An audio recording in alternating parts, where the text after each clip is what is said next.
Ladies and gentlemen, welcome back to Iron Age Nights. How is everybody doing down in the chats?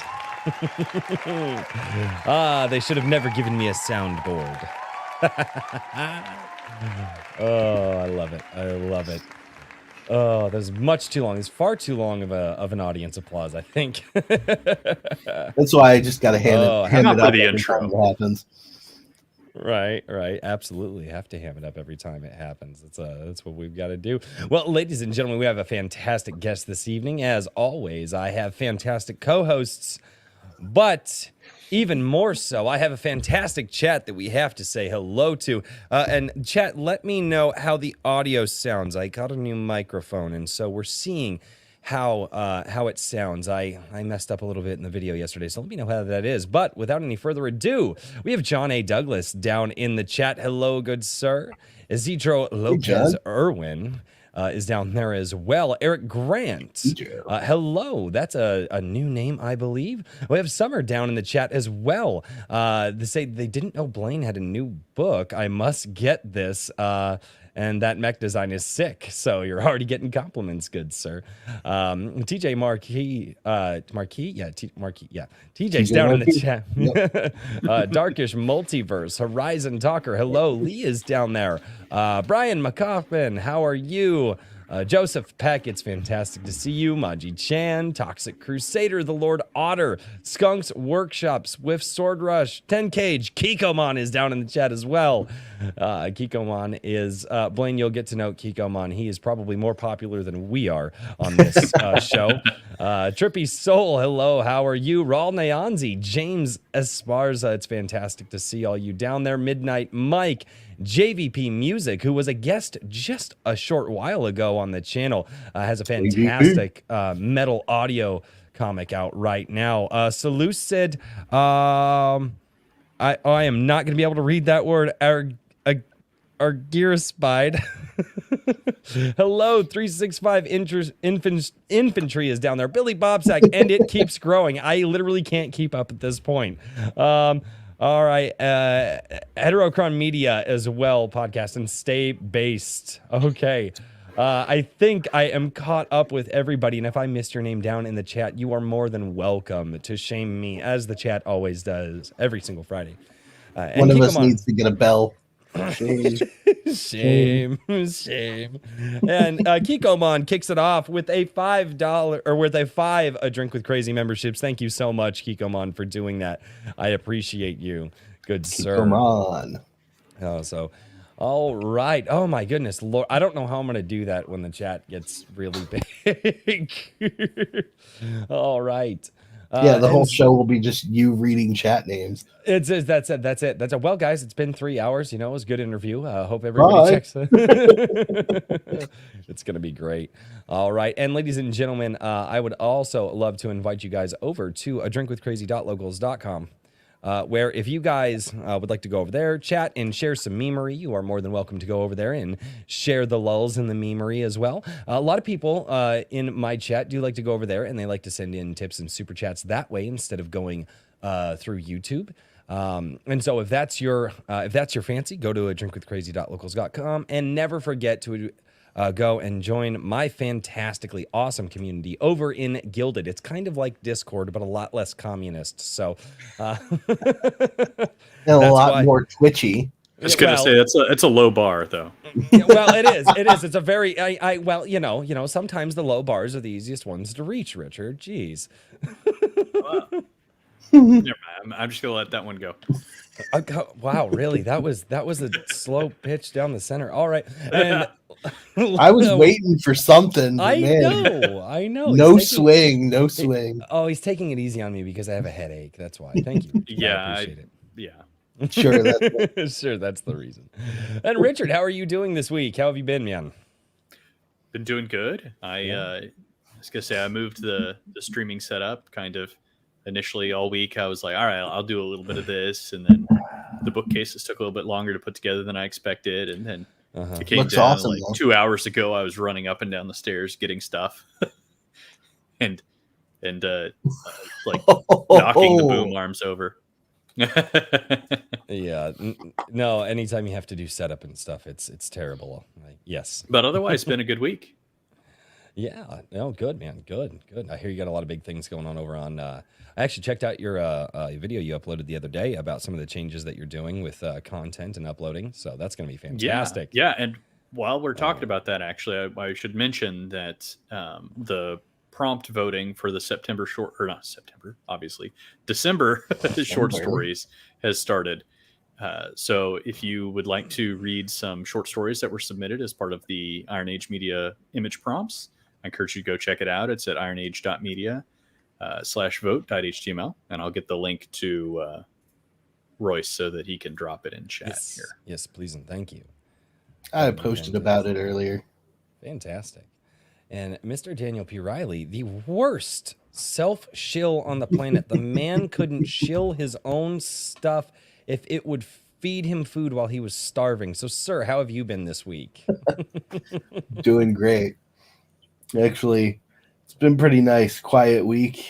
I am almost halfway through chapter 2 on Jisedai 2's work.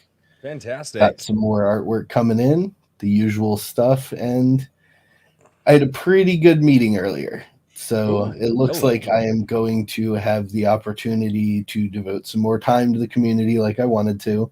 That's awesome. And I may have an opportunity to learn some in-depth marketing from a professional. So that'd be cool.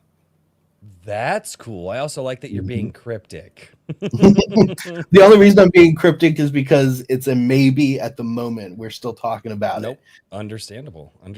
And in the link below, we've got ironage.media and the vote page there, so you guys can go there. And Blaine, over in our private chat, you are more than welcome to share any links that you would like to for us. As long as Richard doesn't beat you to it. Yeah, no, I already beat you to it, so don't worry about it. And ladies and gentlemen, I will introduce our very, very special guest this evening. I am wonderfully surprised to have Blaine here. And just so everybody knows, I am only tangentially aware of Blaine, but I do know he has a reputation that does precede him in the Battletech world. And when Richard said, hey, we should get him on, I'm talking with him, and I was like, no, we can't get him on. And Richard's like, yeah, no, he's totally interested. And I'm like, wait, in our show, that the thing that we do on Friday. He goes, yeah, no. I'm like, yeah, go for it. So very excited for that. And here is his link to the website down in the chat. Mods, if you are here, please do me a favor and share that link for our esteemed guest. Blaine, how has your last week been? This has been a great week. My book launched yesterday, so the latest book. I've got another one coming out in 2 weeks in a different series. So, I've got a lot of stuff going on. I'm really doing very well. Excellent. Good. Glad to hear it. Well, if idle hands are the devil's handiwork, then busy hands must be the work of God. Is that how that works? I don't know. I'm not going to push the God thing. No. I'm just trying to say that busy hands result in good things. And it was poorly stated. I have a headache. I'm going to phrase a lot of things badly this evening. That's not necessarily because of the headache. But shh, Richard. Shh. Don't tell him. Don't. Yeah. Well, we've got him on. So he's on the line. Right. There we go. He is on the line. But I'm loving the jacket, by the way. Oh, thanks. Oh, okay. There we go. You got to remember, my wife constantly just goes, "You're 60 years old and you're dressing like you're 11." So, and she's right. So, I don't argue with her. Well, yeah. Well, what's the phrase? You're only as old as you feel. Mm-hmm. True. Yes, absolutely. And before we dive into the conversation really quickly, I had a couple of super chats come in early from JVP Music for $20. Never should have given me a soundboard. It just shouldn't have happened. Royce looking groomed, Richard looking happy, Daniel looking energized, and Blaine looking regal. Rock the stream. Fantastic. Kikomon came in for $10 as well. And Kikomon says, show me, show you. Kikomon, all hail the green-shirted #1 Iron Age YouTube daddy. I am not going to last long today.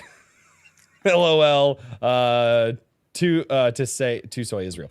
Kikomon's drinking. Kikomon's usually drinking. Kikomon is always usually drinking. Yes, and for $2, Kikomon also says, does he approve of soy sauce? No, none low sodium. Sodium, God. Wow, Royce. Wow. Yeah, I'm not even drunk. It's gonna be. Hold on a second, guys. I managed to deafen myself, so I can't actually hear anything. How do you do that? What? Welcome to A Drink with Boomer and his my co-hosts Boomer 2 gosh. and Boomer 3. Are you back? Yeah, Let's see. we never left. Are you back? There we go. Sorry, I had a boomer moment. I don't understand. We have a fantastic guest on this evening. The chat's going nuts. They're I just having decided a to good completely time. disconnect. I'm like, I can't hear anything. The channel grew a lot today. Good things are happening, and Richard's over there just like, well, you know what? It is our 13th episode on Friday the 13th. Oh, holy crap. I never put that together. It really is. Yes, I didn't realize it until today. Yes, yes, it is the 13th episode on Friday the 13th. Oh, joy. This is going to be hopefully this will be not a catastrophe. But Blaine, thank you so much for coming on. And for those in the chat who don't know you, introduce yourself and give us a little bit of your background. My name is Blaine Pardoe. I was a writer in the Battletech universe starting in 1985, and that ended this last year. I've written for a lot of different gaming universes over the years: Twilight 2000, Battletech, the Star Trek role-playing game that Fazza did some work with Tannhauser. I've done some stuff with a lot of different Space 1889, you name it, all the old systems. I was doing stuff with those guys. I've been writing a lot of fiction lately. I also write military history books. My daughter and I write true crime books, which is how I got on the New York Times bestseller list. So I do a lot of different genres and write about a lot of different things. Whatever I'm reading at the time generally is where I end up going, and in terms of what I write. So, I'm a little bit all over the place. I'm doing a lot of political and military thriller type stuff now, especially military sci-fi. That's been my wheelhouse. Fantastic. What has you interested in so many different genres, just out of curiosity? Well, those are the books I read, and if you read them, you kind of go, well, I could do better than this guy did, or I've got a better story over here than this. And, it's kind of fun writing with my daughter, at least on true crimes too. I mean, right. I don't win any Father of the Year awards hauling her off to murder scenes and stuff, but other than that, we do, we have a good time doing it. So I've always got something going at one. I'm doing 2 or 3 books at a time, in motion. So this year alone, I think I'm slated for 11 to 12 books. Wow. Lord. So, it's fun. I like keeping busy.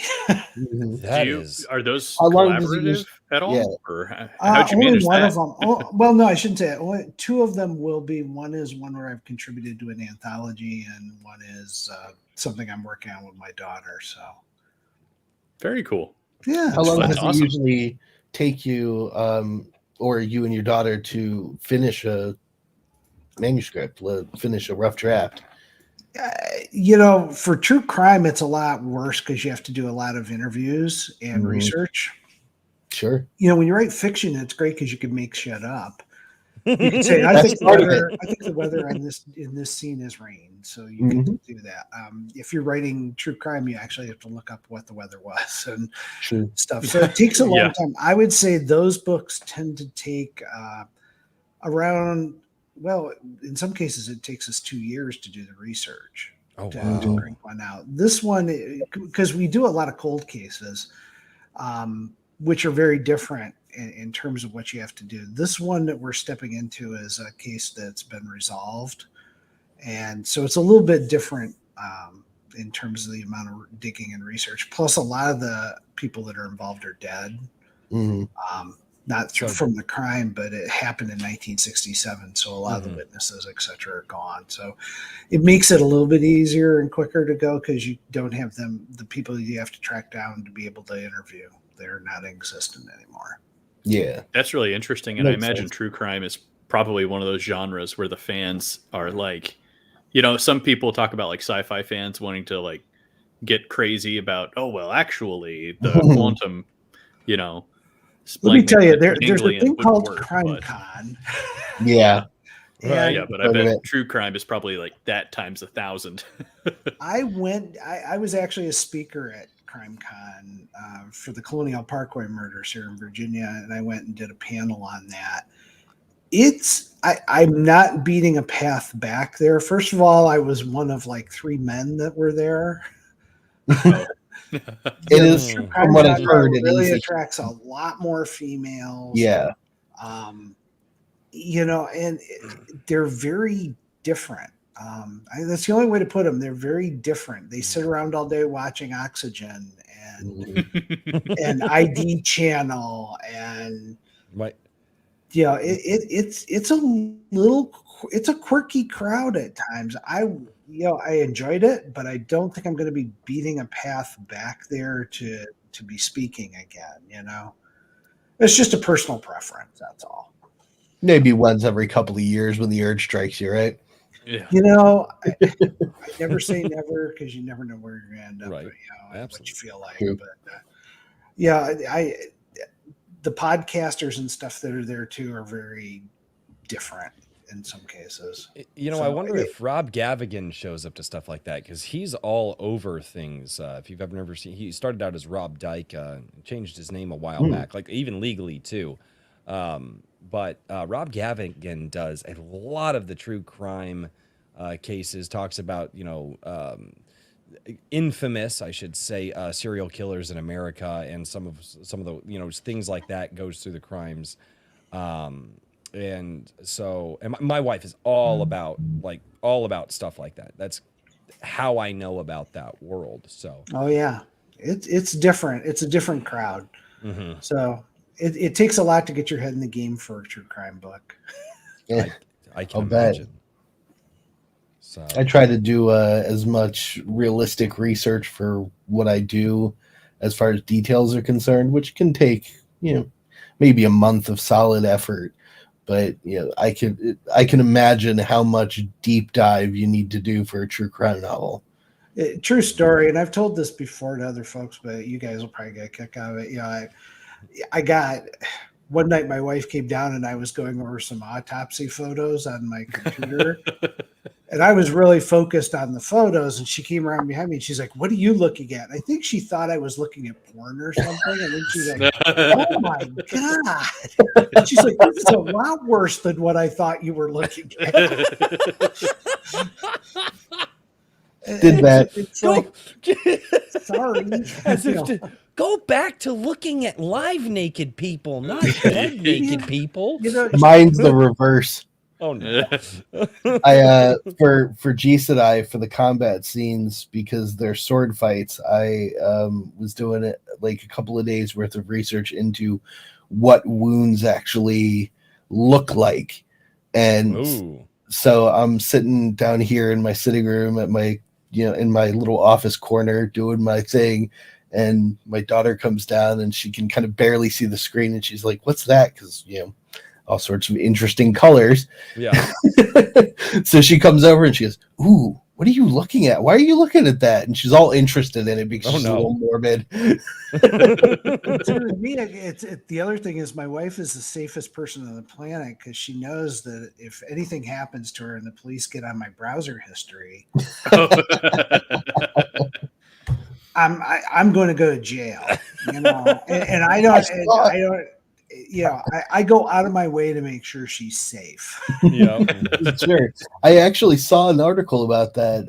I forget where, but it was like the headline was woman goes missing after posting on social media about how weird it was that her husband was looking up how to dispose of a certain weight body on the internet.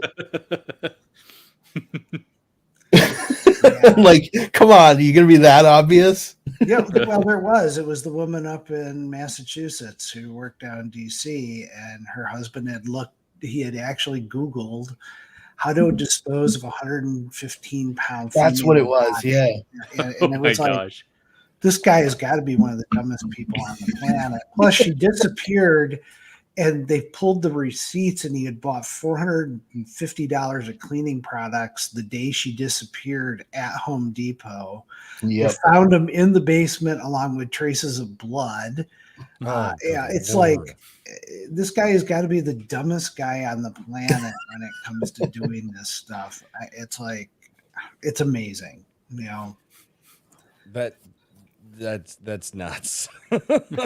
Just oh man, the People world are of funny, man. the- People are funny. funny is the word. That is Mhm. definitely the word. So, oh my goodness, Lord. Asking Alexa to stage the murder.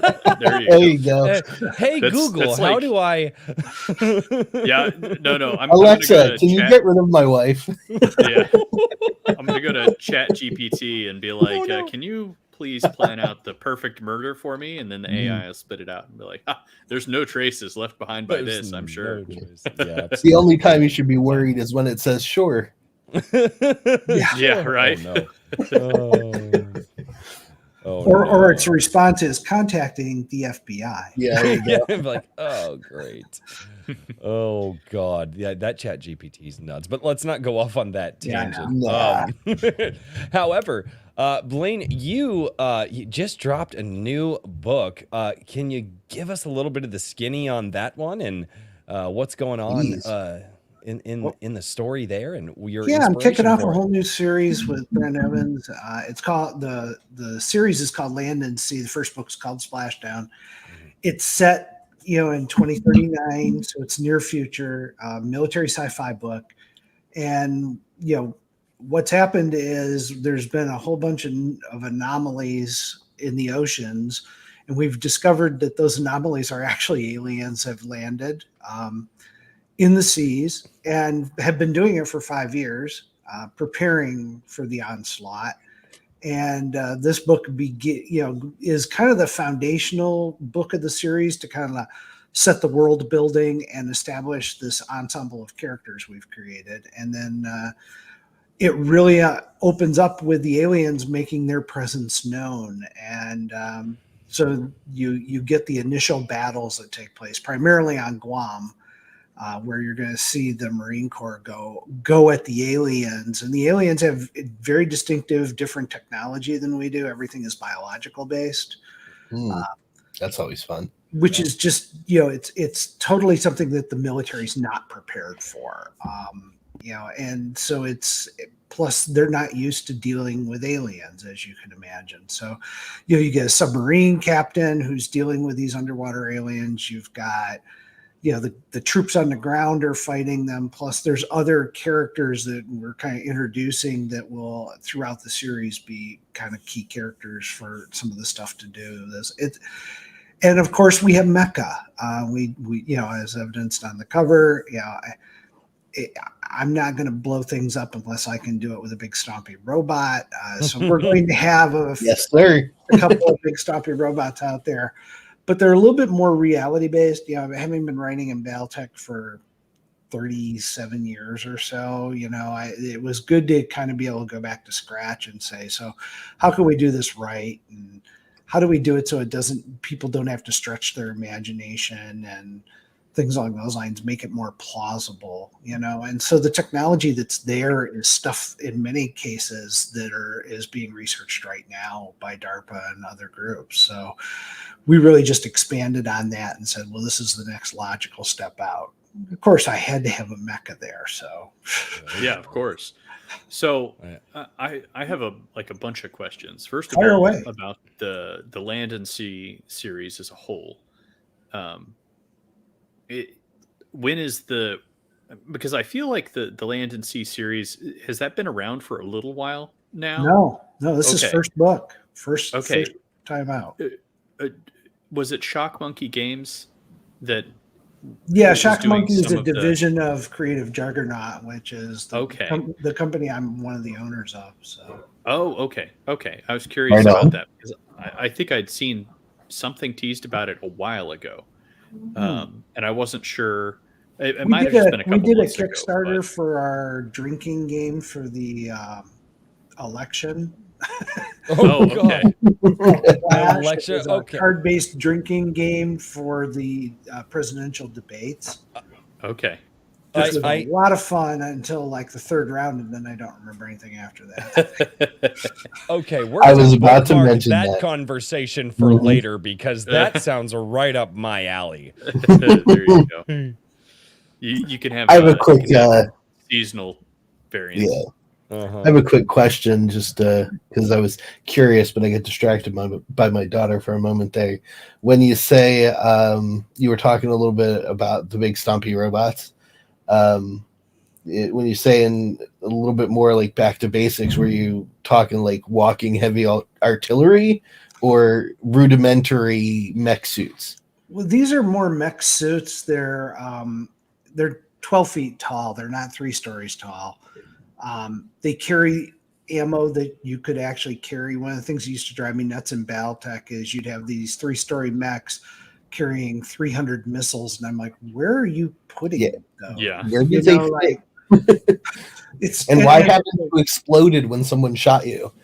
Yeah, and the ranges in BattleTech made 0 sense. I mean, machine guns had a range of 50 meters. They had a range of 1, and it was like, you got to be kidding me. A machine gun could fire a lot further. Mhm. So we went back and really kind of just said, look, if we're going to do this, it's got to be real world based. And so the technology is real world based.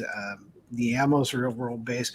We use ground robotic drones, or GRDs, to do a lot of the heavy lifting for soldiers. Plus, they can do things like extract wounded soldiers off the battlefield. So you don't have to send troops to do that. And if you want to carry up a cargo stuff or whatever, you don't have to lug it on your back. To do that, you can have a GRD come alongside you and drop that off along with the ammo. So, soldiers can focus on being soldiers. And we really wanted to get into the combined arms aspect of this. So that you have tanks and infantry, and the mechs are not, we're not throwing armies of mecha out there to fight each other. They're there to augment existing military things. So a lot of it's real world based. I mean, we were talking about research, and this is the kind of stuff, I'm going through small unit tactics for Gentlemen, I'll be Ranger. right back. The children are summoning me. Yeah, that's the kind of stuff you have to do. It's just part of the fun. So we really wanted to make them we really wanted to create something so to the point where we're hoping that the Pentagon gives us a ring and says, hey, come on in and talk to us. Nice. That'd be cool. Yeah, well, we'll see. I like the idea of power armor over like giant robot. Well, I think, even if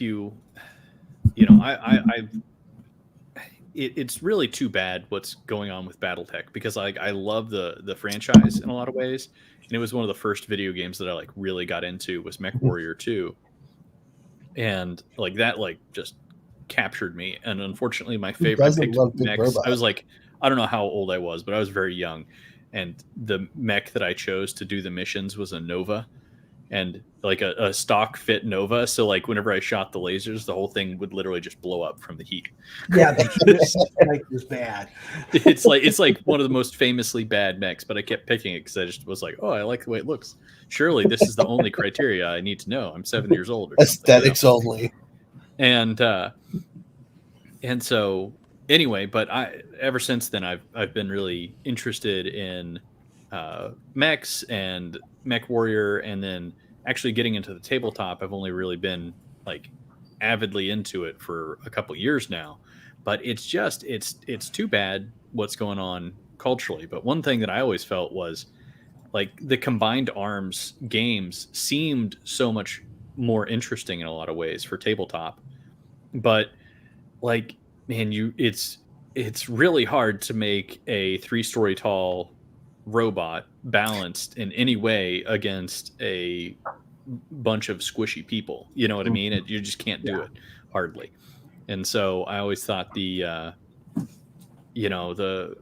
trouble with combined arms is that it really significantly put strains on the rules and slowed the game down, which is already a little bit crunchy to begin with. So I'm glad. Basically, what I'm saying is I'm glad that there's kind of like a more manageable scale, and Well, that kind of big stumpy roadbacks are fun. And I wrote Battletech for years. I enjoyed it, but there were things I avoided for years and never wrote about. Because the rules allowed you to put like 100-ton mech on top of a 3-story building, and I'm like, you clearly know nothing about structural engineering. Mhm. And even General physics fail. and the fans get, the fans are very passionate, and I'm a fan of Battletech even to this day, despite what's gone down. I still love Battletech. I just am not allowed to write over there. Yeah. And what's really interesting is that they don't. The fans get into, well, how do you camouflage a mech? And I'm like, it's 3 stories tall and it's running at 97 kilometers per hour. You can paint it fluorescent orange for all I care, because camouflage is moot. Especially when you start firing. Battletech's, the other part of it is, from a game perspective, Battletech, I've said this numerous times, is a game where you spend 8 hours fighting a 2-minute battle. Mm-hmm. Yes. And that was always kind of a pain. So we're eventually going to have a tabletop and RPG system that ties into Land and Sea. That was my next question. That's awesome.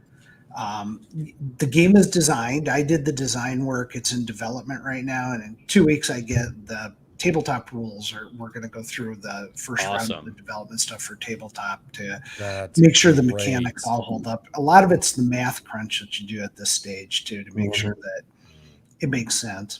And so, sometime late this year, we're hoping to be out in playtest mode, and then next year have the games out. But the fiction part is going to drive forward so that people can really immerse themselves in the universe. Mm-hmm. Well, that's awesome, man. I look forward to that, because like you said, I love Battletech, but I would love to have something that's a little bit more streamlined, that's not quite Alpha Strike. You know what I mean? Because I feel like Alpha Strike is a little bit too stripped down. It feels more like every other tabletop game to me, in some regards. But that's actually a good question, Sam. Will the tabletop be crowdfunded? I believe so. That is our plan at this point, is to go down that path. For a number of reasons, but we're kind of planning on going down that path. It's just makes a lot of sense these days. It does, because if it's not going to work, it's not going to work, and then we don't have to go too much further with it, or we have to reskin how we do it. I don't want to go down the paths of some of these crowdfunded stuff where they promise so many add-ons and perks and stuff, to the point where it's like it's 2 years later and you're still waiting for stuff to show up. Mm-hmm. Yeah. I understand, I always think like, the stretch goals and things. I've seen a lot of the stretch goals and stuff for a lot of these campaigns, and that just kind of becomes like I guess kind of like the thing to do in a lot of these crowdfunding campaigns anymore. And it'd kind of be nice for some, because people ask, well, what more can I get? Like, if you reach this much money, and like, the product, like just that's it. Just the thing that I told you that I was initially going to create. Okay, if I hit this goal, you're going to get the product. And guess what? If I hit this goal, you're still going to get the product. Like, let me just focus on this one thing and make this one thing the best thing that I can make for you. And I think a lot of people are looking for quantity over quality nowadays. Not 100%, but it can feel like that. Well, I think gamers are notorious for that. They all go, I will buy American. And it's like, okay, well, if you're going to buy American, then your miniatures are going to be about $10 a pop. And they're like, oh, wait, I'll buy Chinese. They're all about the holy cause until you go, okay, well, it's going to cost you more money. And then it's like, well, no, that's not it all. They'll let kids in a sweatshop be painting their miniatures in Thailand and not even think about it. Mm-hmm. You're not wrong, though. I've had that conversation with a lot of people.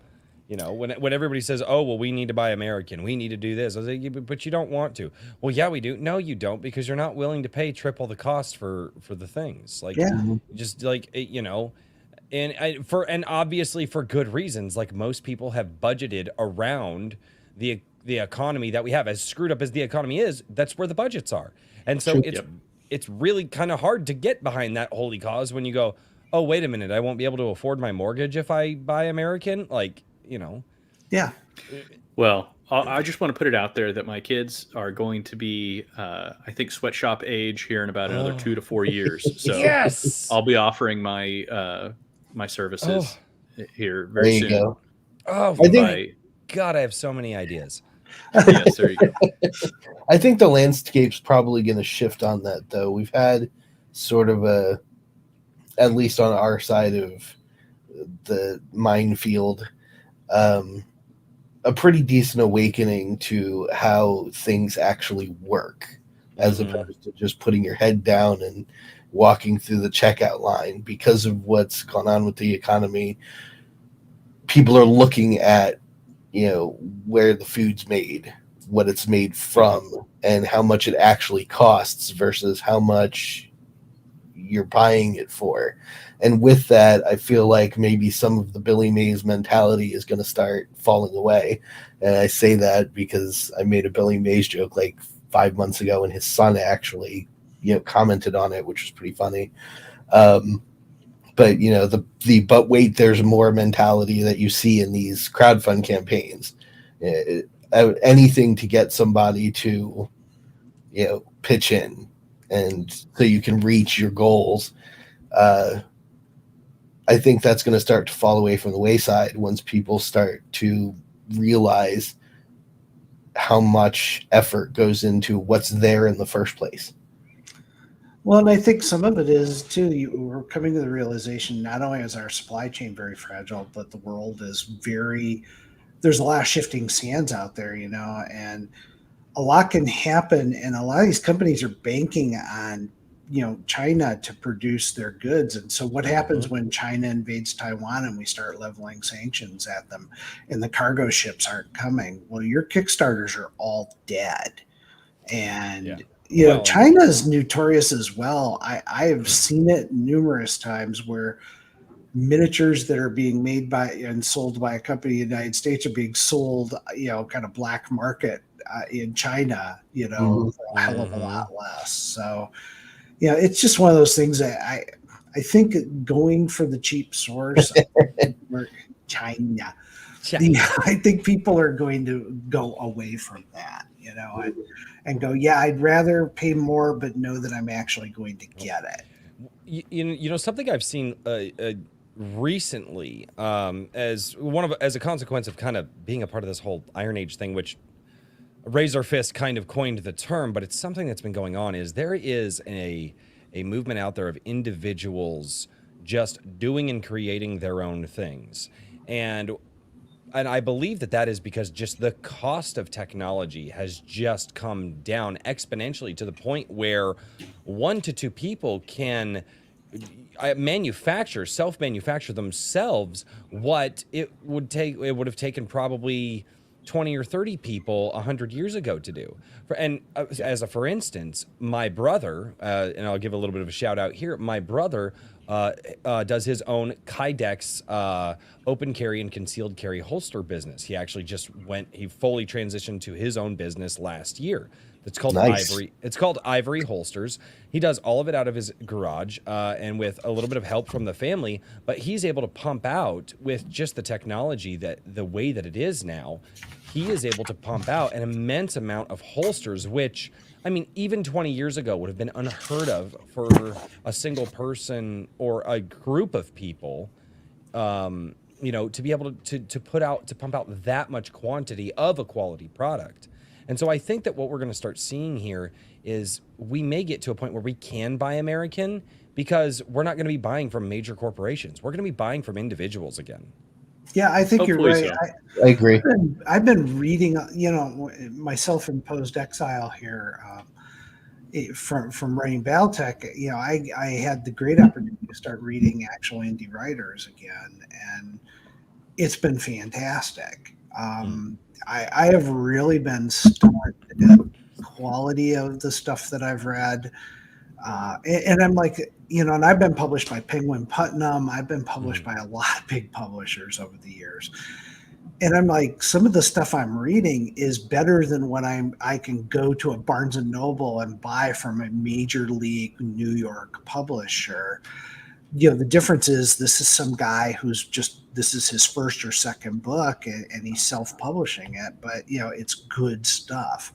And there's a ton of it out there, and that's one of the reasons when this opportunity came up, I was like, of course I'll take part in this, because I think the indie movement is something that no one can overlook at this point. And I've seen it already where I think a number of these guys are going to get courted by the larger publishers, but there's some downsides to that too, because these larger publishers are going to exert what they always do, which is, well, we know the business, and we're going to tell you what you now need to change in your book so that it sells. And New York's got a lot of problems with that, whereas indie publishers and indie writers and indie producers of comics and everything else can just do what the hell they feel like doing and tell great stories. Yep. Agreed. DIY till I DIE. Yep. There you go. I like that. Yeah, I I'm think stealing that. So I have a question for you about where you see things going. I mean, do you think that a major publisher is going to have to go bankrupt or get close to that before they start getting more accommodating to people who started as indie? Or do you think that that's something that's already happening, or where do you see that? There was a merger this summer that got canceled between two large publishers. And I don't remember who they were, but they started doing the due diligence on this. And what they were finding was a lot of the books these guys were producing were only selling 12 copies. Mm-hmm. Yes, I do remember that. And what it is the major league publishers, and I don't want to get into the politics of it, but they're looking to check off boxes right now. Yep. And I will tell you, as a white male, I'm pale, male, and stale here. I can assure you, and I have an agent, and I've got, I do work with some New York publishers over the years, but if I were to walk in cold turkey right now with the greatest book idea ever, guaranteed to be a bestseller, I wouldn't get my foot in the door at all. Right. My agent would tell me I need to tell the world I'm a trans person or I'm gay or whatever. And that's what's going to open the door. That is what they're doing. And what they're finding is those books aren't selling. When you're picking your authors, not based on the quality of their work, but based on checking off boxes, you're not going to sell the stuff. And because it only appeals to 2% of the audience. Right. Yeah, and I don't think most of those people buy things anyway. That's the other thing. But so I think one of the more recent Razor Fist videos talked about this, where it's like people who are going broke tend to go woke so that they can try and signal willingness to either, merge with other large companies or basically kind of make themselves safe to buy, essentially, or safe to partner with in some fashion. I think that's very true. But I think that, even as like a strategy, the problem is that as a strategy, okay, maybe that'd work, but you have to pretend to the point that while you're doing it, you're kind of infesting your company with people who are not primarily concerned with the well-being of your product or the well-being of your customers or anything else. You know what I mean? Like all that's secondary to an ideology that they're trying to pursue quite literally through their jobs. It's one thing to say, okay, I have an ideology and everything else, and then I also have my job, and I understand that there's a separation, but these people are being hired in explicitly to be ideological within the company. And I think it's a poison pill for a lot of people. It is, and I had to deal a little bit with it with Battletech. The editor approached me at one point and he was like, well, you didn't have any females in the last two chapters, so why don't you change one of these it's male to female. And I'm like, why? And he goes, well, because it's all men. And I said, I hate to break it to you, but somewhere in the real world, sometimes it's only guys on the call or in the meeting room. And if you look at this call, we're all guys here. Yep. His logic was one of you and on the battlefield specifically. Yeah, one of you is going to need to put on a wig because it's too much of a sausage fest, and that was the word he used for it at the time. and I said, look, I'm not going to change the sex of a character if it doesn't add anything to the story. And it Correct. does. Yep. And he goes, well, but it's important, and we got to make sure we're hitting these demographic. And I'm like, I don't care. But good stories will grab all demographics. What do they not get about this? Yeah, I think it's very insulting to readers. To think that, I can't identify. Let's see here. I'm trying to think about, let's say I'm reading Splashdown, and I have a deep, abiding hatred for humanity. I might really identify with the aliens, for example. Richard, are you trying I don't to want to tell spoil us something? I might have an exoskeleton actually underneath this fleshy false layer that I'm wearing, but no, but people act like, and it's everywhere now. You can't have floating meatball demons from Dungeons and Dragons. You can't have them be bad because they're inherently evil or something. They've got to be bad because of some other reason. It's like, this is just silly. And I saw, I don't want to talk about Battletech all night long, but no. I saw I can't remember what author it was, but I saw something just this week where somebody was talking about the clans, basically the clans basically being problematic. And I'm like, yeah, they are problematic, but it's okay. It's fiction, I don't know. Yeah, the problem is people they're bringing real world politics into publishing. They're bringing real world politics into gaming. And what they don't understand is we read books and we play games to get away from all of that. I love that you just said that. I have been harping on the idea for many months now that there is something in the brains of these people that is not right, in that they don't know how to separate fiction from reality, and they're trying to kind of combine the two together, and it's messing everything up.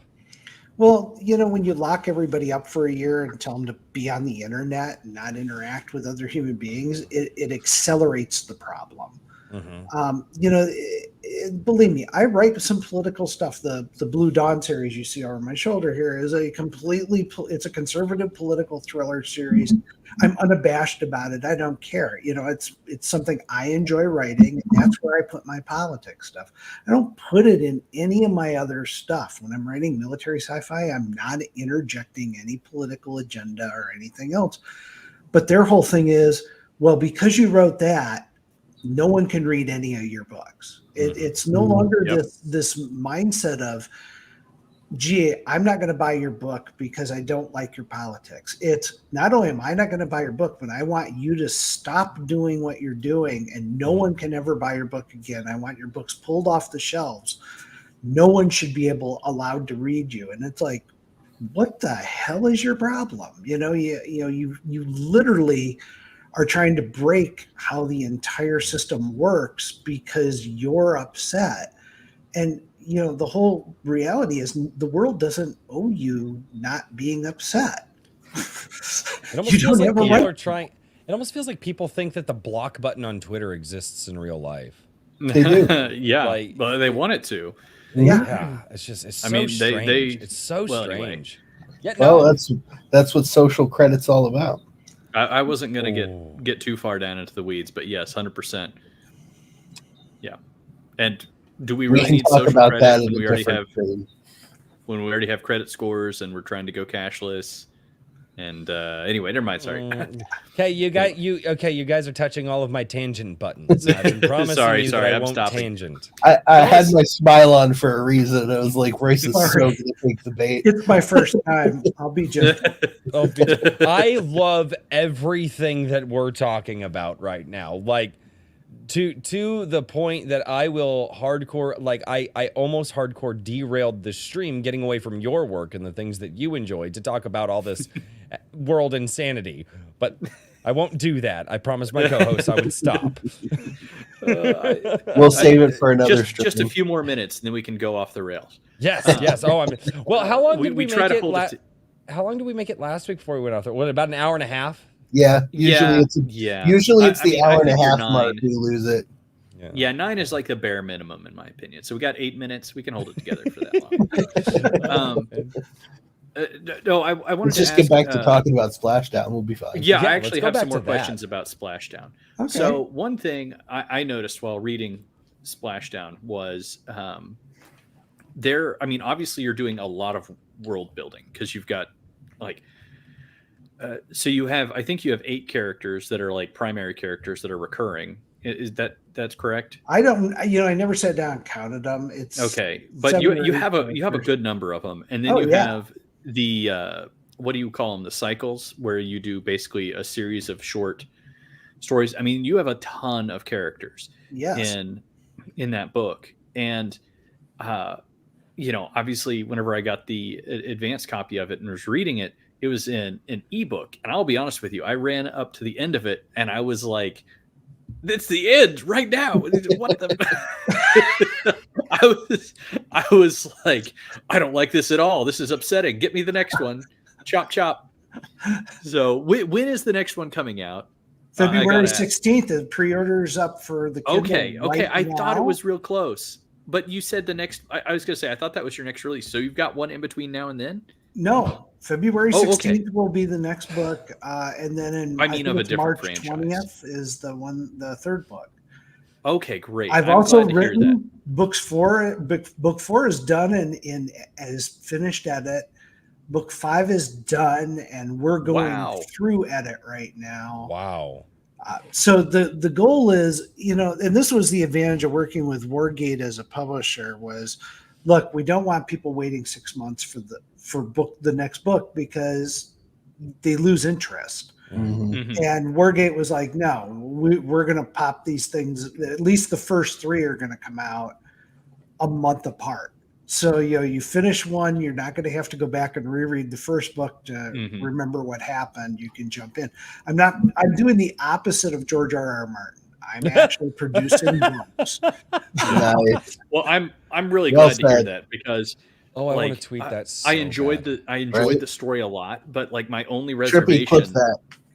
My only reservation to recommending it to anybody was like I was like, man, it's like at the end of the book, you're like, okay, it's happening. Let's go. Oh no, it's the end of the book. If it was going to be like another year, I was going to be like, man. No, it's a lot like I kind of compare it to the Lord of the Rings, and not that I'm at that level of Tolkien, but you get through the Fellowship of the Ring. A lot of the Fellowship of the Ring is the world building and the premise building, and the tension kind of ratchets up. The next book is really my 2 Towers. I mean, it is you're going to get your Helm's Deep, okay? And man, because I can already tell.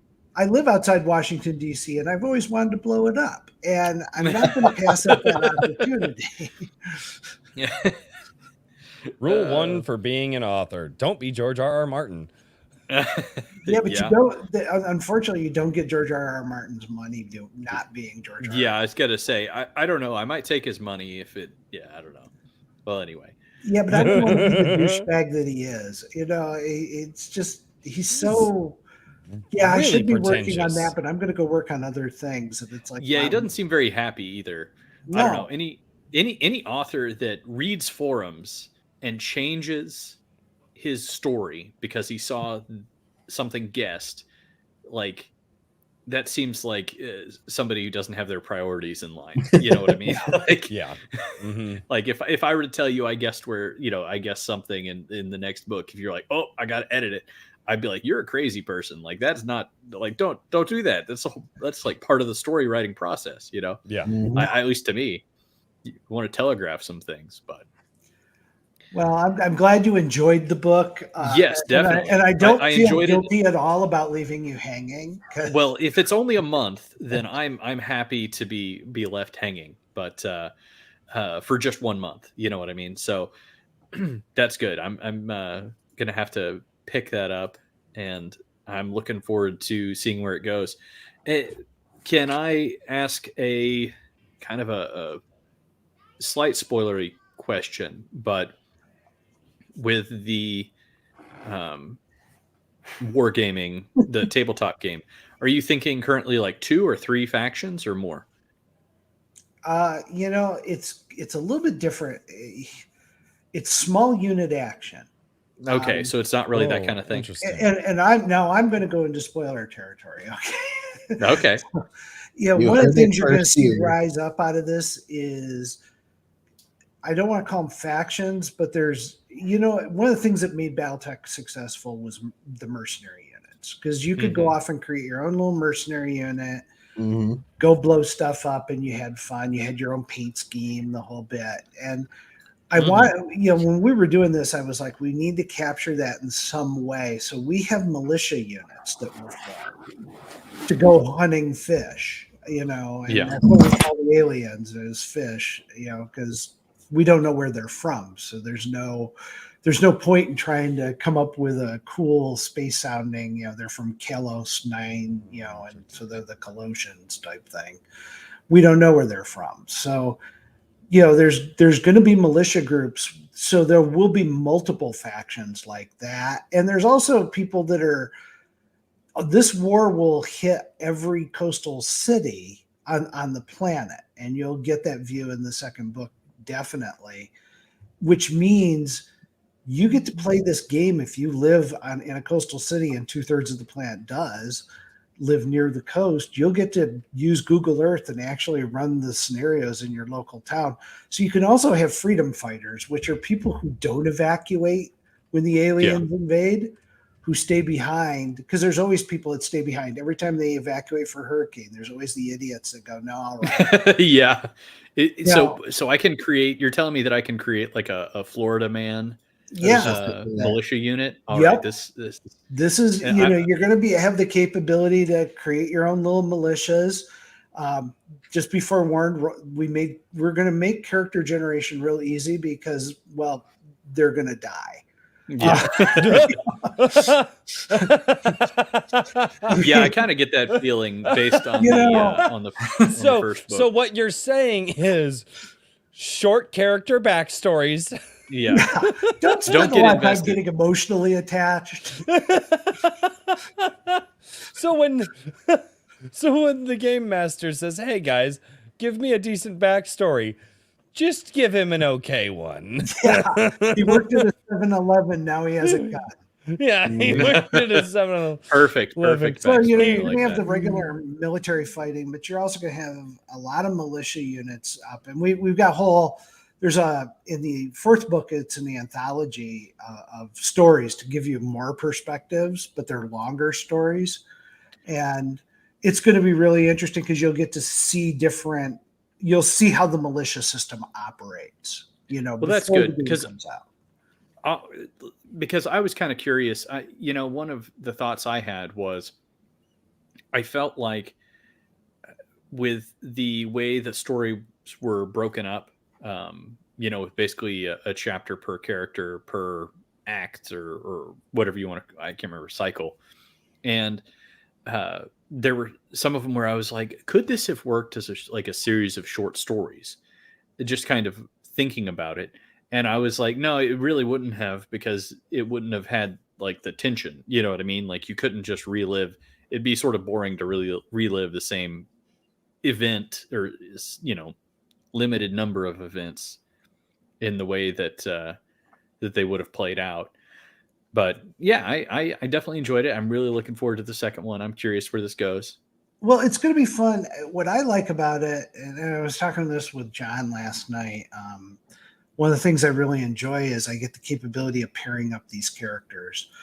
Mhm. So now that you know who they are, I don't have to do the background. And now you're going to get to Yes. see them in different environments. You're also going to get to see some of them working together or not working together.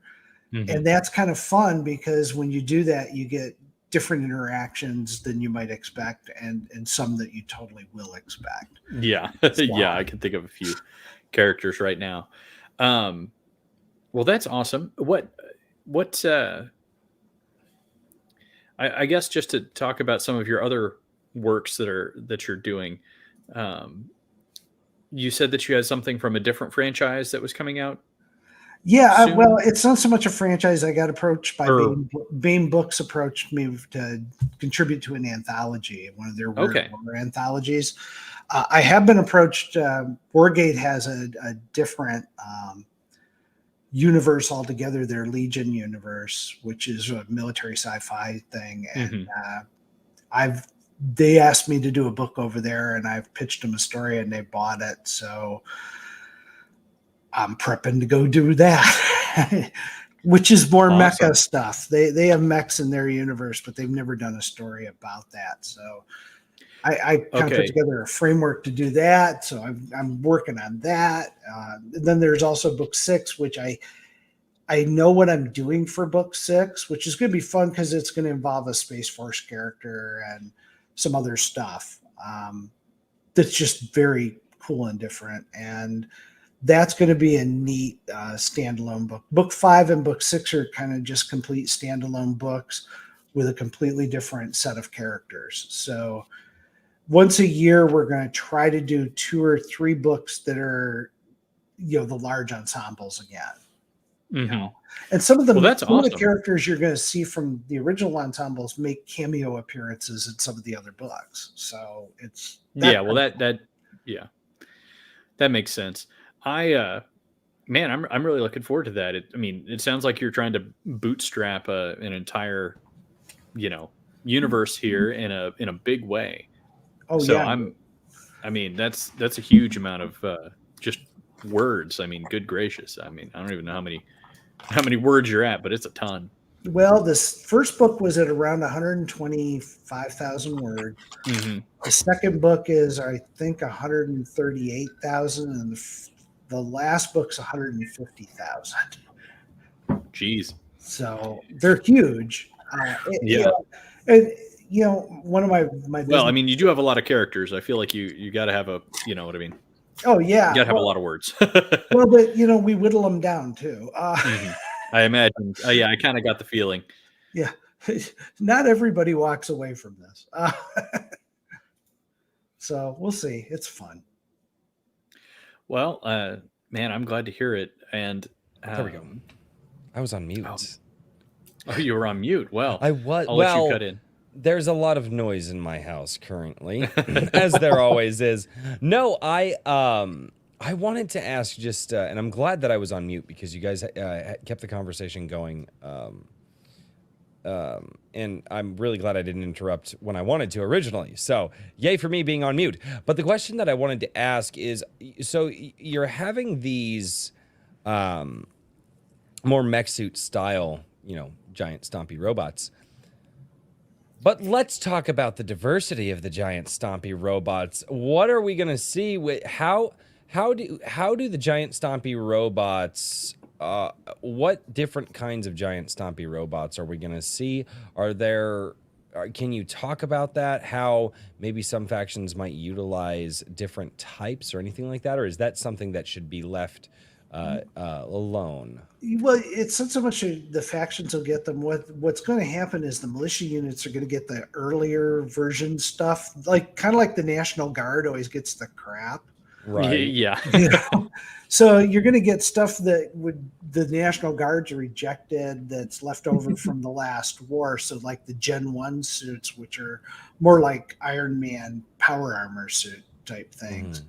That type of stuff will get handed down to militias. And of course, militias can allegedly salvage. They have salvage rights to be able to go and scarf up stuff in the battle zone. So, there'll be a competition. Obviously, the military tries to always recover Asher rigs, but I'm sure if a militia unit recovers one, they get to keep it. So there's going to be a lot of push for that type of stuff. So that's kind of some of the fun. There you go. There's going to be a lot. I want to say we had 30 designated rigs that we have put together. Awesome. Yeah, we haven't built them all. I've got a construction set of rules and so that I use just like with Battletech type stuff to build them. So I'm kind of going through that, but they're very real world based. So it's not as complicated as Battletech, where you're spending 6 hours trying to min max your mech's build so that it's the optimal. Don't take away min maxing. Yeah, I was going to say I actually have a question for you. Back in the world of BattleTech, I know you used to play. No. I know you used to play MechWarrior Online. Yes. Do you?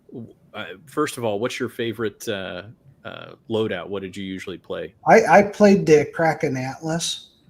Okay. That was what I played. I stopped playing when I got exiled. Yeah. I deleted my files and shut everything down. Yeah, fair enough. Yeah, I don't want to. I haven't played it. I can't promote BattleTech. It's just no. Yeah, no, I understand. What have you played any other mech games that really? I like Titan. I played Titanfall. Okay, yeah, that was such a good game. On the Xbox, I like Titanfall. I played all the old mech stuff back in the day. I wrote the source book or the cheat guide book for the Sega Genesis. Awesome. MechWarrior, thing. I wrote the book for that, so that was kind of fun. And I always enjoyed playing it, but it's just not fun for me anymore. Oh well, of course not. Yeah, no, I completely understand that. There was a weird little like franchise called Chrome Hounds that was on the Xbox 360, and it was a really odd little game. It was kind of it definitely had mechs, but it also had like wheeled and tracked chassis. And the thing about it is that you could just start building and you slap an engine on it, and then you just start like basically Legoing things together. And it actually worked a lot better than what you might expect, until people realized that all you had, like the best strategy was to put chicken legs on everything, the biggest engine you could, and then giant howitzers, and just go about, blasting each other from a bajillion miles away. And it was like, basically it was multiplayer only for the most part. And so they shut down the servers after a couple of years, but it had a lot of really fun mechanics to it. And I always think I'm kind of glad to see that there's so many different smaller what do you want to call it, like smaller companies getting into the mech business, because for so long it's like, well, what mech game did you play? Well, let's see here, I played MechWarrior this, Battletech that, and I still like them obviously, but I'm like, I want some more some more options. There's plenty of things to explore. So I'm glad to hear that you're doing that, and I feel like there's a lot more mech type stuff going on in the past. I don't know, I'd say couple of years. I feel like the 2018 Battletech game kind of awakened people to the fact that it existed. I think so. You got to bear in mind, I was around during the 80s and 90s when Battletech was at its peak. I know Catalyst likes to kind of say, "Oh, we've re-peaked," but honestly, back then when Rock was publishing the books, we would sell 60,000 paperback books, and now if they sell 10,000, it's a big sale, for a life. I think some of these are Rock books. In fact, most of these are. These ones are. But it just it's one of those things that it's not where it was back in the day, and I remember back in the day when things were there. So I don't know if it'll ever go back to that or not. Well, even if it doesn't go back to that for for Battletech, I think that it will. I don't know. I think that one thing, I saw chat talking about 3D printing, and I'm, like 3D printing has come a long way, even with crummy Chinese printers. And there's like very high quality printers coming out of Europe that aren't that much more expensive. And you know, the nice thing about 3D printers is that like it's very simple pieces, and you can use a 3D printer to print another 3D printer plus a couple of, you know, basically stuff you can find at the hardware store and the electric store, or you know, the electronic store. And so that tech is out there now, and you can get really high quality stuff. And especially, I like the Catalyst Game Lab minis, but they're all very samey looking. You know what I mean? And none of them are really made with 3D printing in mind, of course. And so my thing is I think somebody is going to eventually come along and find some real 3D printing friendly units, whether it be mechs or, you know, characters. I don't know if you've heard of Hero Forge. Yeah. But, you know, all these others, and it's going to be like, all right, go through this, go to our website. And it's like, you know, all right, you know, pay 25 cents and download the file, and then you can print it yourself. And, or you tell us what printer you have and we'll basically send it to you. You know, I think that we're going to see interesting stuff like that start coming in the future. Well, let me tell you, we've had this discussion at length because I got an 8K resin printer here. I bought it specifically to learn how to do 3D printing. And I will tell you that it is good, if not better in some cases than doing resin molding prints that we do.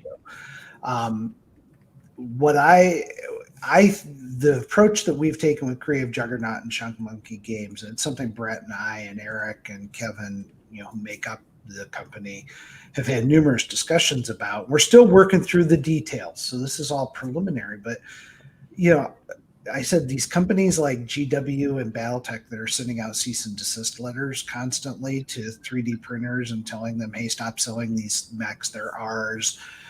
I said the only people making money doing that are the lawyers. You know, exactly. And 3D printers are not going to go away. They're going to be here for a long time. And that technology is going to be picked up by more and more people. So we have to be a 3D printer friendly company. Now, some of the ideas we're batting around, none of these are cast in stone yet, but we will release a miniature that you will buy in the store if you want to go buy it. And it'll have a certain pose.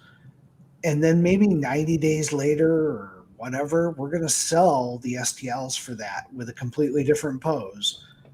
And you can go buy it. Now, for guys who are like, hey, I got a game Sunday, I don't have time to print one up, you know, I'll just go to the game store, buy one, quickly super glue it together and play. Hey, go for it. Or if you don't have a 3D printer, go buy the miniature. Hey, you know, you can still play. But we're going to sell the STLs in some way, shape, or form, so the people that want to play the game who have a 3D printer, yeah, it might cost you the cost of the miniature, but you can make as many as you want. And if you want to tweak them, you can tweak them all you want. And exactly, yeah, I think that's a really you're going to play the goddamn game. Just play the game. So what you're saying is you're going to support your fans by giving them more access to your game. Yeah, well, you gotta bear in mind. So that's a weird concept to me. How does that work exactly? Look, you know, I've been. You said it wasn't set in stone, so they're not sure. Well, you know. Yeah, but I've been a gamer for years, and sitting around fighting with. First of all, there's guys in Poland that if you put out a miniature, they're going to scan it and duplicate it and make it anyway. It is going to happen. Yes. Yep. And there's guys that do it in China, and there's guys that do it in India. If you make a miniature, they'll buy one for $20, get it, scan it, and they'll produce it. So why fight this, and why spend your time trying to go after them if they're making products that people are going to use to play your game? Then just sell your game, and the miniatures.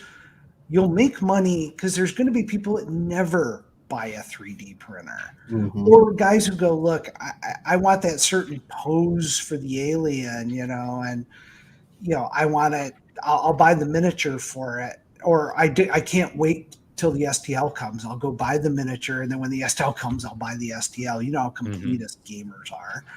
Let them do that.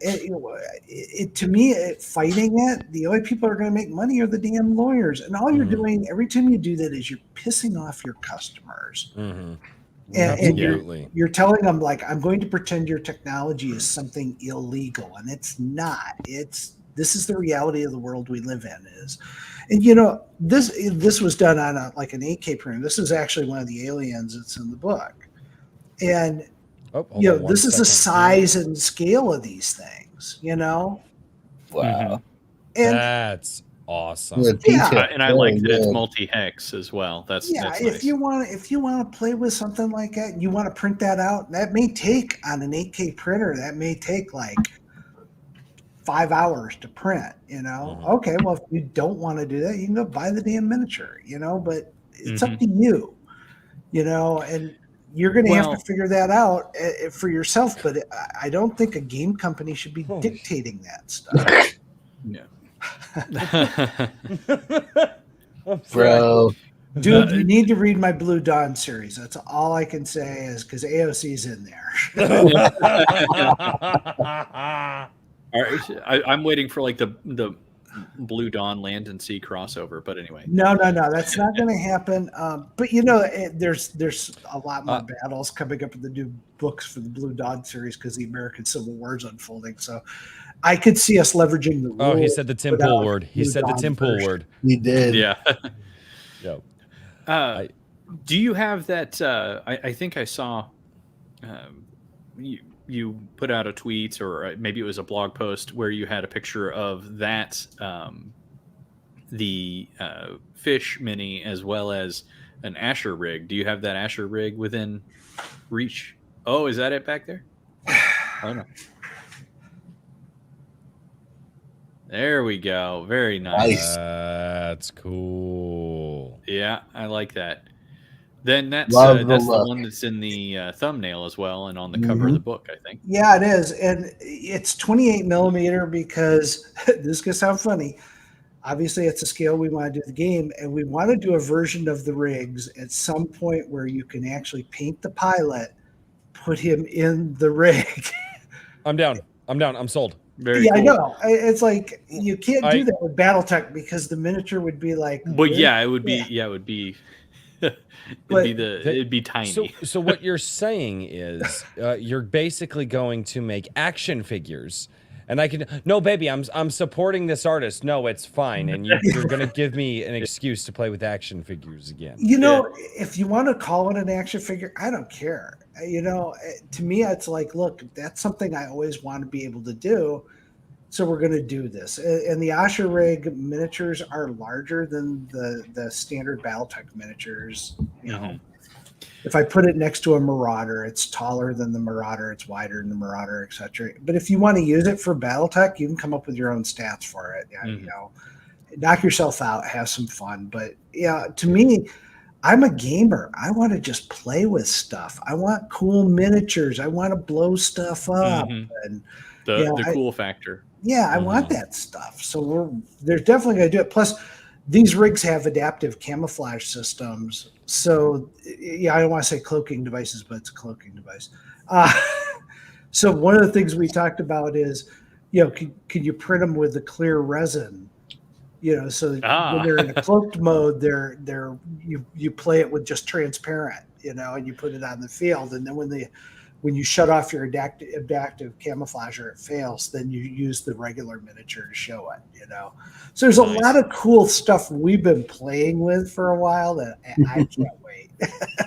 Well, I like that the miniatures are going to be a little bit bigger because, you know, even though I've always loved Stompy robots and like I said, I enjoy the CGL miniatures. It's like, man, I've painted them and I enjoy painting them, but like it's a bit of a chore. You know what I mean? Like you got to be real careful with what you're doing because there's not a lot of real estate. So no. And well, with these, there's plenty of room for nose art, you know. And exactly. And that's the other thing we've got. You know, I don't know. The Devil Dog, which is on there. If you zoom in real close, you can actually see the nose art on, Rickenberg's rig, and it's the bulldog with a cigar with a chain gun, and it's just fun stuff. There's another one coming out for the new book. We haven't put the nose art yet on the rig for the cover. We're having an artist do the work for us, and we got to make sure we get it just right, because I used the word nipple in describing one of the pieces of the nose art. We want to make sure we get that absolutely correct. Oh God. And the only PC thing that we've ever done and will ever, because we don't deal with any of the politics stuff in Land and Sea, but I did approach Brent, because Brent was doing the cover for book 2, and it's Adam Kane is on the cover, and it's his unit, and his call sign's Brass Balls. And I said, can we hang a trailer hitch set of brass balls Some in truck the nuts notch of the neck?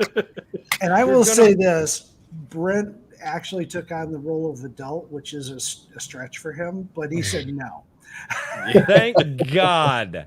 But I mean, they it's probably important will. that all of They you probably know would I have. thought about it. I mean, Yeah. somebody is somebody who is hearing this, who knows that you're going to put out the ability to print your miniatures, is going to print up one of your miniatures with truck nuts hanging off of it. Oh, I'm already planning on it. I think was gonna that's say. the way to go. Yep. And you know what? I think Say you're it's looking fun at to him. do that stuff. Mhm. You know what? If you've ever talked to guys in the military, that would happen. Oh, it For would. sure. Yeah, they would. Oh yeah, nope, yep. Just anything that they could to, one, just have fun, and two, screw with the people that they're currently shooting at. Yeah. So, oh yeah, that's no. So, and hopefully this is an okay question to ask. I think we've crossed about every barrier when I use the word nipple, right? Not, Yeah. oh no, not yet. Well, this No, one's a little. no. So, obviously, you were in the Battletech world for many, many, many years. Yeah. You leave the Battletech world for reasons. Now you're coming out with a game, and you still love it. You still love the giant stompy mechs. You're building stuff out of that. Are you seeing anything from Battletech diehards, or are you seeing anything from, like, going after you, like, oh, you really think you're going to compete with these guys? Are you getting any backlash for just trying to build what you're building, and is that coming at you at all? Yeah, a little bit. The haters love to hate, and so the first thing somebody says, this is cheap rip off of Battletech, and they posted this yesterday, and I'm like, you haven't read a single word of the book. Mm-hmm. There's nothing in here that's Battletech. It's just not.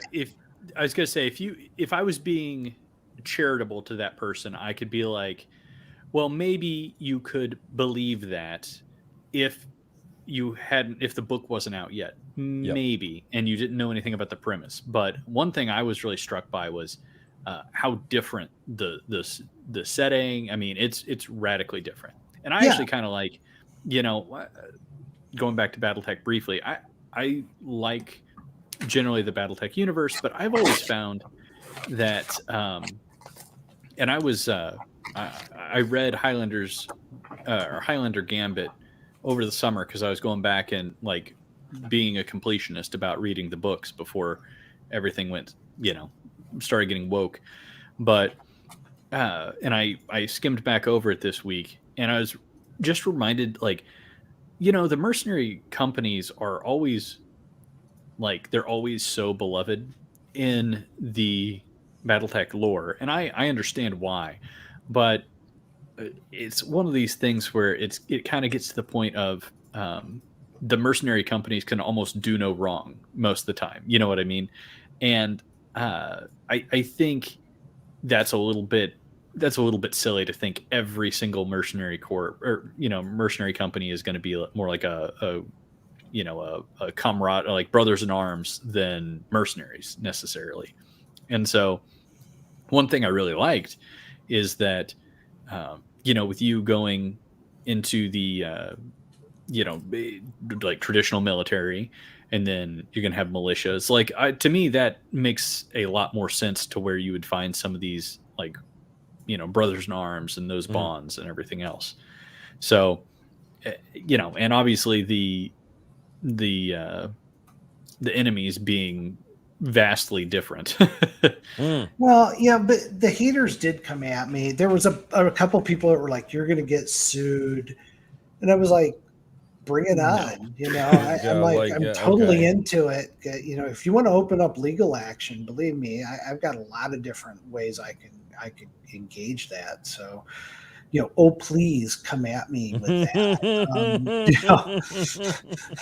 You want to open that can of worms, that's fine. And then to Catalyst's credit, they announced yesterday that, the book was coming out.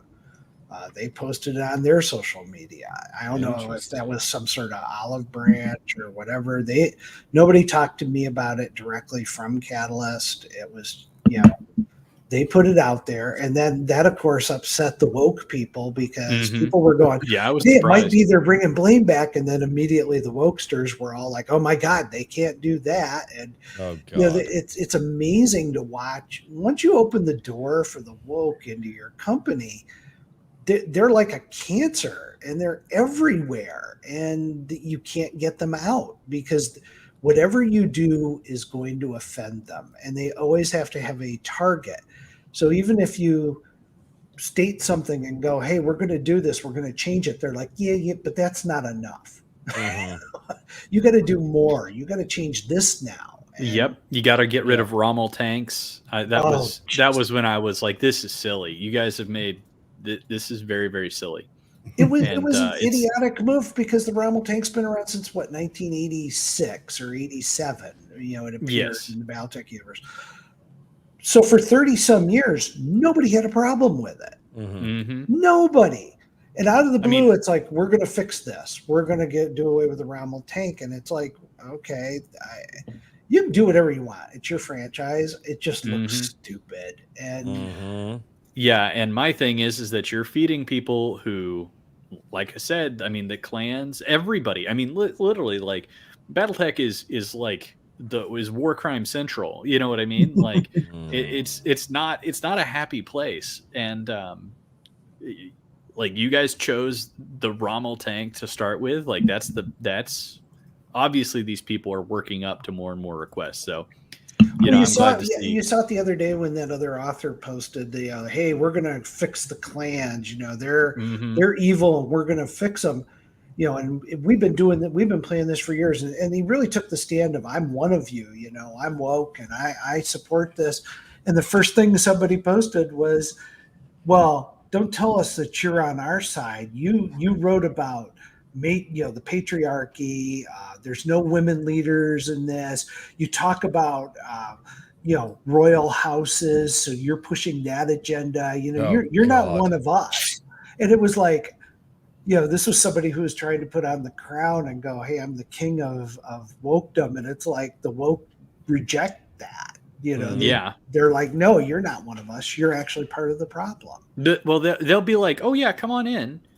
Until you've burned all your bridges, and then they have control over you, and then they sacrifice you. Yeah, it's so predictable. It's like, please just stop. Can you guys just stop? Apparently, the part that was funny, you guys will appreciate this, because I'm one of the owners of Creative Juggernaut. So when I got canceled, and somebody actually contacted Creative Juggernaut's email account and said, "You guys need to fire Blaine Pardoe. Whoa. He's this, he's that, he's transphobic, he's a patriarchal terrorist, he's this, he's that." They rattled off all this stuff. And the guys were like, "Look at this," and I said, "Let me respond." And I was like, crack the knuckles before you. I was like, I'm going to keep it short because it's real simple. Because it's like, well, one, everything you wrote is a lie, and two, I own part of the company. Fuck off. Exactly. Correct answer. So it's like you can't cancel somebody who has fans. You can't cancel somebody who is good at their craft. You can't cancel somebody that wants to just have fun. And that, if you allow yourself to be canceled, that's what's going to happen. And that's what drives them insane. It drives them insane when they for some, and it's this power trip. And when they, they're the drudges of society, I'm convinced of this. Because they're not willing to go out and create something of their own, and the only way that they can seem to have power over people is through their soapboxes on Twitter. If they cannot cancel you, if they can't strip you of everything and make you bow down to them, they short circuit. They don't know how to handle it, because they really do. They just have this idea that they have the power over people simply by throwing all these I guess these slurs around at this point is kind of what it's turning into. Yeah. And it's crazy to watch.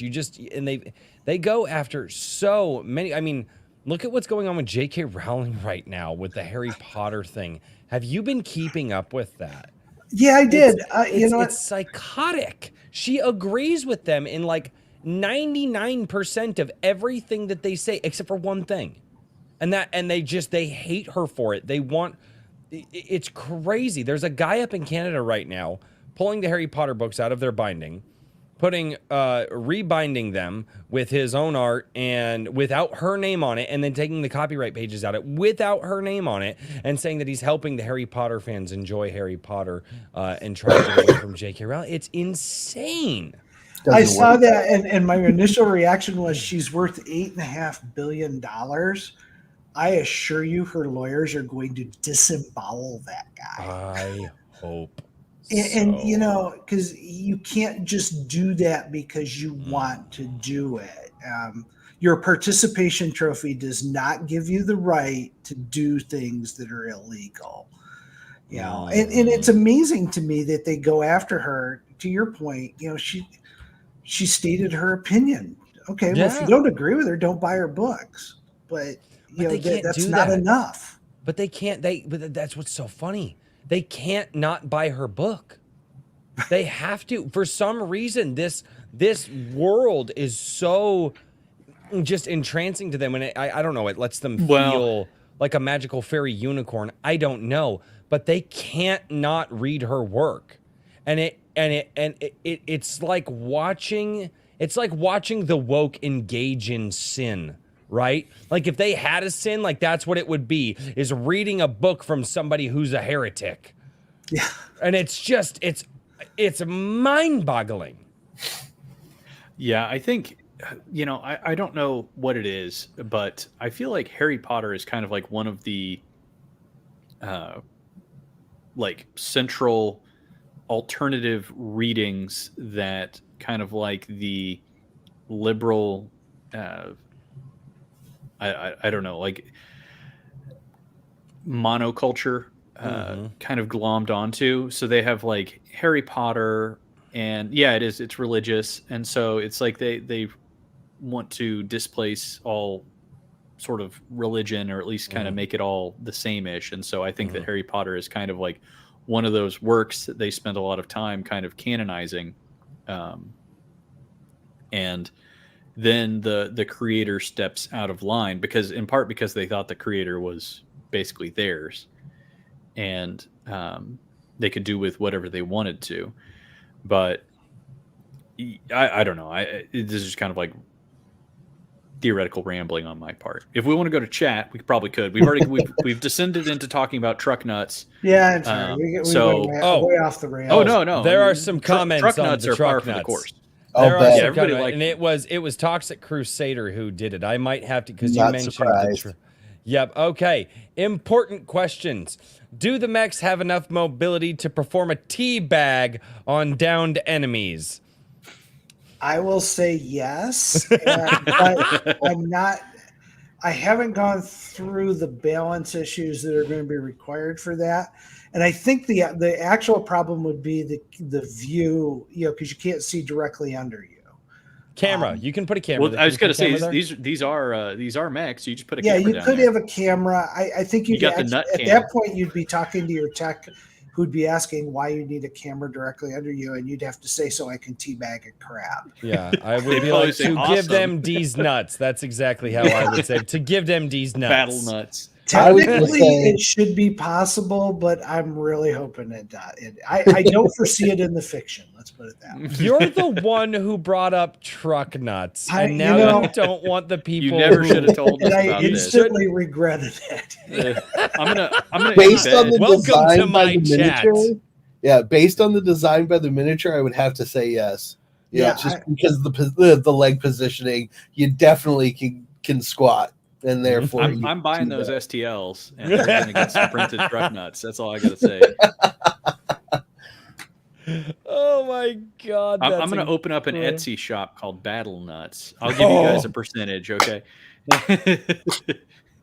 Oh my god! And you can do custom different ones. You got to work with Blaine on this though, because some of them could have like. Yeah, I don't want to step on his toes too much, but we need to have the Battle Nuts line. Yeah, just trust me. I think you're working in the fringe there. I don't want to be tainted by that. Have you met the internet? Have you met the internet ever? Yeah. My chat is the internet. Still a niche market, man. Oh, good God. This one, not a super chat, but a good question from Horizon Talker. This is back when I was asking you what brings you to write so many different genres. And a better question, why do so many authors only write one genre? You know, the old school thinking, my agent actually chided me for doing it. He's like, look, the way you want to do this is you want to pick your genre, and that's what you write in. And you write lots of stuff in that genre, and you build up a client, you build up your fan base, and that's where you go. And I was like, yeah, but I want to write other stuff. At the time I was talking about doing military history, and he goes, well, you're going to have to start all over and build a whole new following and stuff like that. And what I found is a lot of your fans will just follow you no matter what the hell you're writing. As long as it's good, I would assume. Honestly, your enemies will follow you. And as well, they will go out and buy your book just so they can write nasty comments about it. So I think a lot of authors are still thinking old school that, you know, I need, if I start in this niche, this is where I got to play. And I don't subscribe to that at all. So I actually have a question related to that, which is like, you seem extremely productive as far as authors go, and I don't, not that I've talked to tons and tons, but you seem very productive. I agree. Is part of that because you're like focused on having fun rather than like writing what you want to write rather than trying to grind something out? Or yeah, well, it helps. 3 years ago I retired from corporate America, and I was working, you know, full time plus, and then writing, you know, on weekends and things along those lines. I'm very disciplined in my writing. I write every day, and I write as much as I want to write because I'm quasi-retired now. So if I want to do 10 hours in a day, I do 10 hours in a day. If I want to stay up all night writing, I can do that. You know, I can do whatever I want. And and because I'm writing stuff that I like, the Blue Dawn series and Land and Sea are things I really enjoy, and I love the characters, and the stories are fun to do. It's super simple to do, and I know these people. I ran into one of my neighbors at the gym today, and I didn't recognize him because I spent so much time with imaginary people. You know, he walked up and he's like, "How you doing, Blaine?" I'm like, "Look, I know you. Who are you?" And he's like, "I'm Walter down the street." And I'm like, "Oh, damn." You know, like I feel bad, but I was like, you know, what can I say? I'm spending my time with my imaginary friends. And that's, you know, to me, it's super simple to do when you're writing stuff you really enjoy, and you don't have to worry about checking boxes and is an editor going to tell me to change the sex of this, and you know, that stuff starts creeping into the back of your head when you're working on stuff. Sure does. And I have the luxury of being able to purge that. I'm just telling great stories, and that's all I need to focus on. And some fans are going to go, "Hey, I'm never going to buy your stuff again. You're an asshole." Okay, great. Don't buy my stuff, you know. Cool. But you know what? I'm writing now for a broader audience than just the Battletech audience, and they're coming along to it. And yeah, it's going to be a big deal. And people want to be a part of it. Be a part of it. If you don't want to be a part of it, well, don't.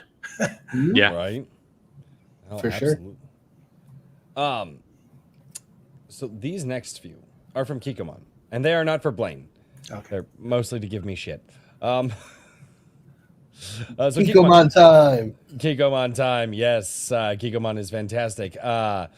And he says, never fight a battle that Soy has already won for you. Soy has already gone before you today. The battle is already fixed and victory is already won. Today is your day for the miracle of soy sauce. I love Kikomon. He's trying to make soy sauce alpha again. Yes. He's such a great dude. He's such a great guy. And this will also show you why. Royce chickened on Soma Beta. He also didn't play the right goat simulator low sodium for $10. Thank you so much, Kikomon. And the last one was also for $10. So for $20 right there from Kikomon. Thank you so much. So Raul Neonzi sent me this, and I actually have to pull some stuff up. Blaine, give me just a moment. But Raul asked me to share these with you. I do need to. And Raul wrote. He's an Iron Age author. Wrote what was it? The Perils of Sasha Reed. Perils of Sasha Reed. Yes. Okay. All right. And no, I do have to. Sorry, I needed to download some images. I don't like leaving stuff in the Gilded chat, predominantly because things in Gilded chat can show private messages and things like that, and I don't want to show any private messages there. So I do apologize. It's taking me too damn long on this. Second boomer moment. It's not a boomer moment. It literally takes time to do things, you dicks. Well, but it doesn't stop me. Prepare ahead of time. Right. Hold that boomer thought, okay? Hold that. He's like, yeah, be careful. It's not a boomer thing. I'm not a boomer. I'm a graybeard. Oh, yeah, there you go. We have Mike down in the chat. Hello, Blacklist Universe. That is Mike S. Miller. Blaine, I'm not sure if you're familiar with him. Okay, and now I can get to the super chat for $4.99. Raul Neonzi says, check DMs, Royce. They're soldiers from the United Terran Defense Force in the Perils of Sasha Reed, the defectors that make their silly outfits practical. So this is something, these are some pictures from his book that he wanted me to share with you. And I love that. I love when people get involved, like, hey, dude, show him what I'm working on. I want him to see what I've got going on here. So these are some of the, like I said, some of what he is doing to show the soldiers from the United Terran Defense Force. Let's go over here. All right. He is putting a ton of work behind what he is doing, and it is just he's really working hard in the Perils of Sasha Reed and that entire universe. So Blacklist Universe, did you know Carl McKeck? I don't think so, but I don't know. It could be like Walter, the guy I met for the gym. I don't know. Probably, yeah. I was going to say he doesn't remember his neighbors. It might not be the best time to ask. Well, see, I like the skirt only because I remember reading Heinlein, and I can't remember the story, but they were talking about how they could hide every kind of weapon under a kilt. Right. Yeah, kilts are the most practical attire for someone because you can strap a submachine gun under a kilt. Tactical kilts are awesome, but I'm not going to get into that one. Well, you're talking about somebody who plays bagpipes. I mean, quite literally, I got my practice chanter right here. Oh, very nice. Awesome. Love talking with musicians. And I do own a kilt and a sporn. Oh, he's saying Carl McKeck created Robotech. Oh yeah, Robotech. I enjoyed Robotech as a kid. Well, when I was younger. I shouldn't say as a kid. I enjoyed Star Blazers. I thought Star Blazers is one of the. First of all, it's the best theme song for any science fiction universe because it actually tells you what the whole show's about. Yep, that's awesome.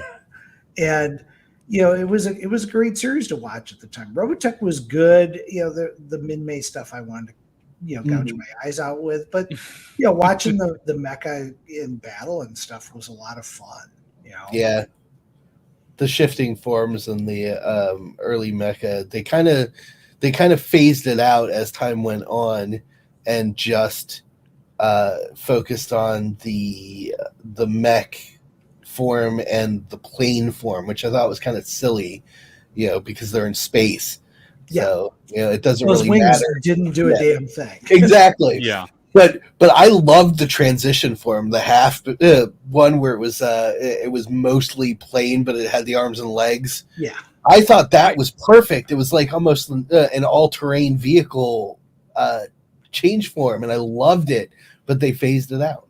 Yeah, I collected Transformers back in the day, and I got what was apparently a Robotech toy, and it was one of my favorites because it was like all metal, and it was. I mean, it was fantastic, and you could do the half transformed, like you could do all three of the different transformations on it, and I loved it. And that was like my very first, I guess, like mech, like introduction to mechs of any kind. I guess Transformers are mechs, kind of. They're kind of their own thing, but very, very cool. Yeah. Yeah, it was such a unique concept back then.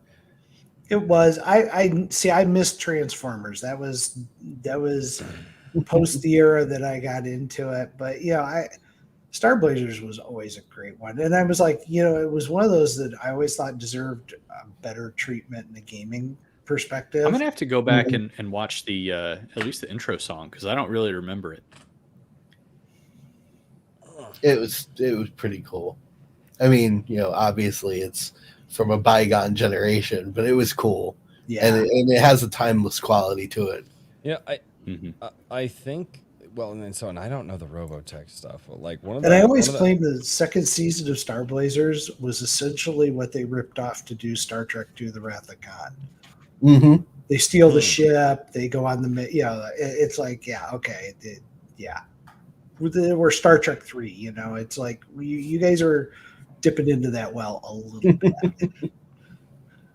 A lot of stuff did that back then. Blacklist Universe is down in the chat, and he is Mr. Mike. Yes. We're off to outer space. Oh yeah. Wow. All right, let's get back over here. We have $2 from Kikomon. He says Soy Sauce Warrior with a plastic fish head works. Oh God. And then this is something he actually got a little serious on, is 3D printing for the win, minus durability. And Kikomon actually talking with him. Guy's wildly smart about stuff like that. Like, really smart. I mean, also really drunk. It's weird to hear, like, a really smart dude hammered, but still talk about smart things. Like, it's like you don't know where you fit in, because on one hand he's drunk, so like you're comfortable, but on the other hand he's like really smart, so you're just out of your element. It's this weird place to be. So Isidro Lopez Irwin for $2 says, being consumer friendly, say no more. Yes. There's your sales pitch. Well, but you've seen it all this week. Look at what Wizards of the Coast is going through with their open licensing agreement. Yeah, it's like I think these companies are trying to wage war with their customers or with each other and trying to piss each other off. And it's like, you guys do realize the economy is not that great right now. This is not the time for you to be doing stupid things. It's something I mentioned in Royce's Gilded chat earlier. It's nothing new. Like a decade and a half ago, White Wolf, which produced Vampire the Masquerade and all of that, did the same thing well before everybody else did it, and they collapsed like a flan in a cupboard shortly afterwards. Yeah. So you would think that these companies would see that and go, maybe we shouldn't, but no. They have no concept. Well, look at that poor young woman this week that came out and she worked at a game company and just said, look, we're open to anybody playing our product, or we don't discriminate or whatever. And this Baroni woman went after her and said, "Oh my God, this person's a radical conservative and they're transphobic and they're this and that," and the company turned around and fired her. Yep. And I was like, I totally understood where she was coming from because I've been in that suit, and it was amazing to me. It's like, you're a real small company that barely produces product. Can you really afford to piss off half of your customer base? And you knew it was bad when they said, "We're no longer letting people cancel their orders with us." That was the sign that, okay, you took a hit, and you know it. That company will not exist as a result of this. It's true. Yeah, I mean, I kind of was thinking that they might have done the thing that's become popular, which is like leak a worse version of what they were planning on doing anyway, and then like retracting it publicly and say, "Oh, we were going to do that," and then a couple months later, roll out basically the exact same thing anyway.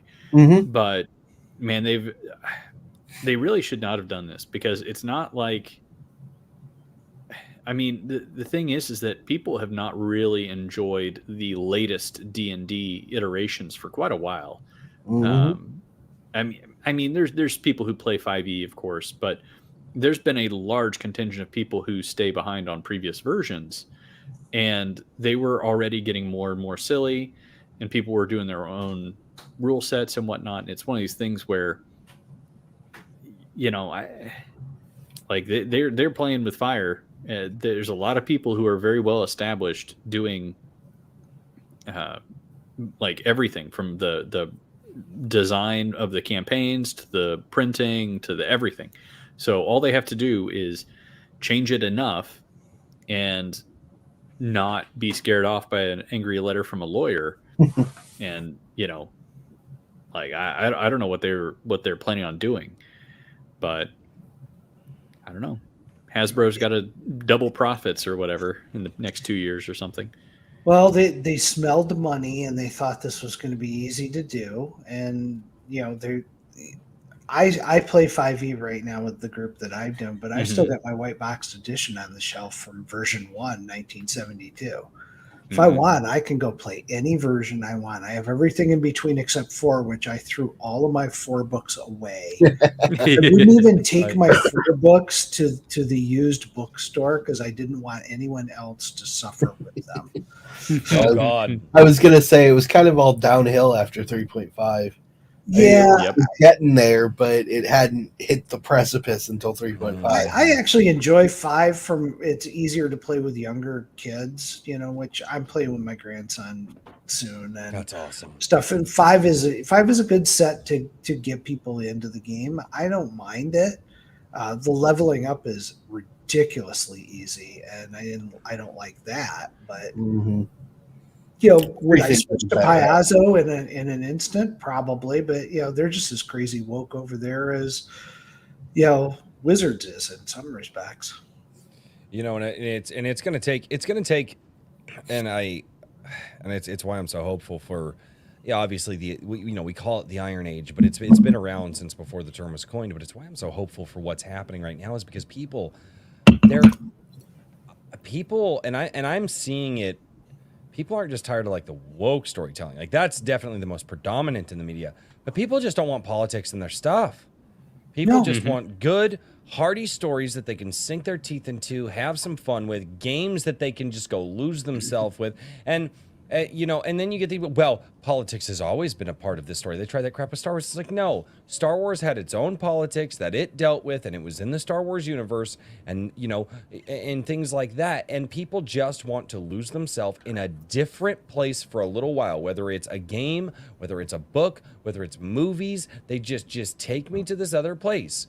And it has its own set of rules and its own set of politics that it deals with there. And I don't want to be reminded of the day-to-day. Just give me a little bit of an escape.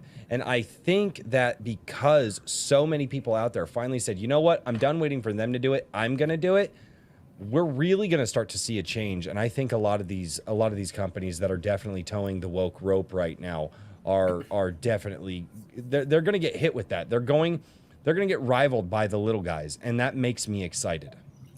I think, when gaming started back in the 70s, and I've been around with it since, I mean, I was playing Panzer Leader Tactics 2, I played all the war games and then got into the role playing when D&D first came out, and have been playing ever since. When it first started, a lot of the industry was garage businesses. I mean, that's where they started, was a couple guys in a garage with boxes of books, and they'd go to conventions and sell them, and they'd run the games. We had some really dumbass games too, like Bunnies and Burrows, and there were just some that made zero sense, but it didn't matter because they had niche little audiences, and it was guys out printing books that were typewritten pages that were bound. And you know what? Some of those games are still rocking it out in some respects, and they're good, solid games. And, the industry is now, there's so many of these companies that have become big monoliths, that they only produce these huge games. And we were even talking about the length of our book. How long should our rule book be? And I'm like, look, these companies are cranking out these 400-page rule books. That's ridiculous. People want to be able to just get in a game and play, and you can really focus on that and do it with 200 pages if you want. Yep. And when you start getting into 400 pages of rules, I think that's actually a barrier for entry for a lot of people. Oh yeah. Yep.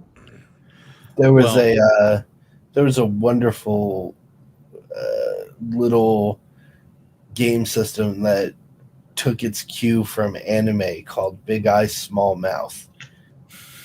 And what was so interesting about it was a point-based character creation system that allowed you to do anything. You could play a psychic, you could play a spiritual warrior, you could play a mech pilot with a mech. It didn't matter. You could play whatever the heck you wanted to. And I think the original book when it first came out was 150 pages long. That was it. It was like about the size of a trade paperback.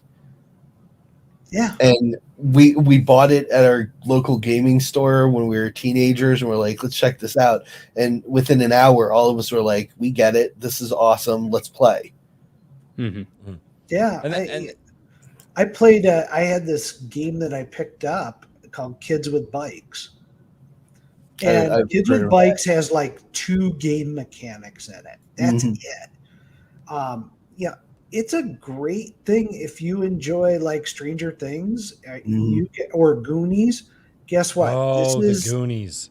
This is your opportunity to have a Goonies adventure or a Stranger Things adventure or whatever. And it doesn't require you to own a boatload of crazy ass dice. You don't have to learn a complicated system. Like I said, there's 2 basic mechanics with the darn thing.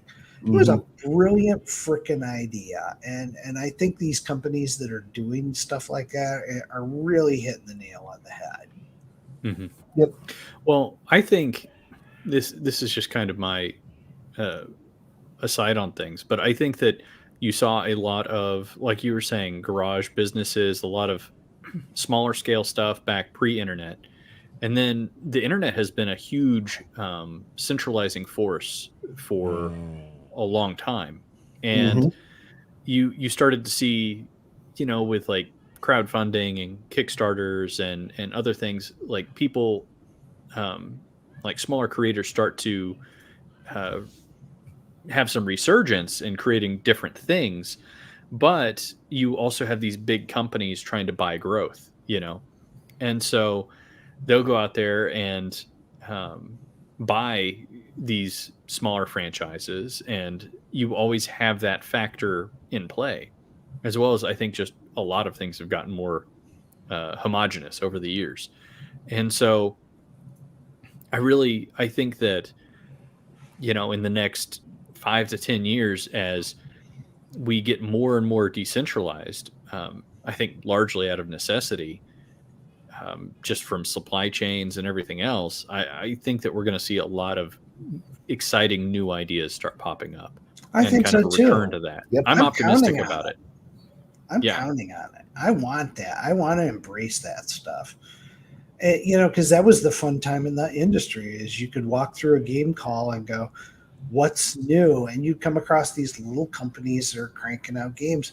But, you look at Gen Con last year, they gave out one of the big game awards to a company that was, it was a lesbian-based role-playing game. Oh, God, I heard about that. And the first rule, I actually stumbled across the game before they won the award, and I looked at it, and the first rule said, if you don't support gay rights, you're not allowed to play this game or something. And I was like, Yeah.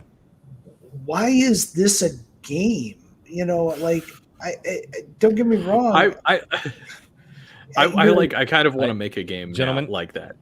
Gentlemen, I want to do need one to I need to interrupt, gentlemen, and I do apologize.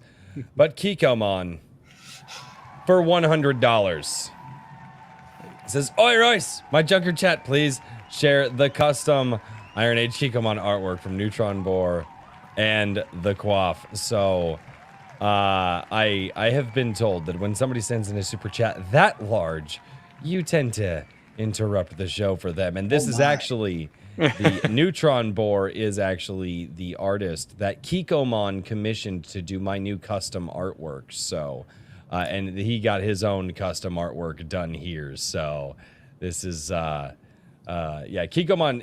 Yeah, it's hilarious how he kind of just turned into this character online. It's fantastic. But yes, this is the Kikomon art. God, it looks so freaking good though. It really does. This is, he is, tormenting a subsea creature here. So this, could we see a Kikomon inspired, I don't know about that. No. They did tweak the one line. I had to write what we call back matter, the back cover of the book. Mm-hmm. For book 2, oh, yeah. And they always have that headline at the top, that kind of draws you in. And mine was, "Well, boys, looks like seafood's on the menu again." And the editor changed that completely. Our marketing people looked at that and said no. That's ridiculous. And I was like, I totally get it, but it was fun to do. Occasionally, I just do stuff to have a good time. People are saying Kiko Mech down in the chat. Kiko Mech, I like it. Kiko Mech. We need to find a 3D modeler, and we'll have a Kiko Mech. It'll be part of the Battle Nuts lineup. Well, and you could also provide him brass balls. There you go. It's you should not have given us the ideas. Don't. I was gonna say we've already got our own land and sea militia lined up. Yeah, here. Richard, Yes? you're gonna have to do soy sauce bottle shaped rockets with Kikomon's face on the side. Oh no, they're soy sauce Molotov cocktails. Oh, there you go. Oh, that would totally work. Yeah, that's way better. Say, we're gonna. I am okay. So I am supposed to share these ones, or I'm supposed to share this one. Okay, so I will download this. More sharing. Well, it's $100. That's what I'm saying. More sharing. Oh man. Well, we did make it to the hour and a half mark at least. That's good. So yeah, I'm on my second drink. It's all downhill. Yeah, it's all downhill from here. I'm so sorry, Blaine. I don't know. You've been such a fantastic guest tonight, and now you're gonna learn. The last hour mistake you've made. Okay, the last hour gets wild. You know what I say to that? Game the fuck on. Game the There fuck we on. go. Yes. Hell yeah. This looks freaking great. Uh-huh. Neutron Boar is an amazing artist. Well, this is from Quaff, isn't it? From Yeah. Neutron Boar and Quaff. Yeah. This was Quaff. Yeah, I'm sorry. Yeah. I'm loving it. Let's see the Kiko cannon here. I'm already having ideas. We're That's what I'm saying, man. A rocket. You're gonna have some fan That is fiction. the We're gonna have Quaff, to yes, commission that is the Daniel Quaff. to write us a short story in the style of the Kiko militia here. Yeah, that's absolutely I'm in. absolutely insane. The tales of a never mind. Oh no. Oh, sir. I'm just gonna stop right there. Never mind. Yeah. No. And I will do this, and this one I can do, and this one doesn't require a super chat because it's mine. But Kikomon, actually, just so you understand, Kikomon wanted to support people who are shouting out other smaller creators and who are working with other smaller creators. Now, Neutron Boar is actually the and I don't have the book down here right now. He is the artist that does all the artwork for another writer known as Black Knight. Black Knight writes the Star Shatter universe. It's a science fiction novel. Pretty good so far from what I'm getting through. Yep. But Kikomon really liked his artwork, wanted to commission something from him, and wanted to support me as well. And so Kikomon just revealed this last week and made this specifically for the channel. And so yeah. And so I am just utterly grateful to the people who support this channel, and I have to shout them out as much as I possibly can. Neutron Boar is just a fantastically talented artist. I mean, Very cool. Yeah, this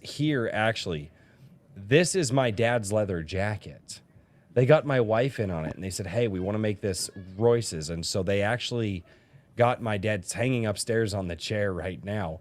They got my dad's leather jacket. They even grayed out the here because it's an old jacket, and the cuffs are all gray, and they even grayed out the cuffs of it too. I mean, just impeccable artwork. Cool. By these guys. And so Yeah, man. although my chat gets a little bonkers, I will say this without a doubt. I think that I am surrounded by some of the most talented people on the planet and some of the most gracious people on the planet as well. Like it's just utter my chat, bar none, is the best.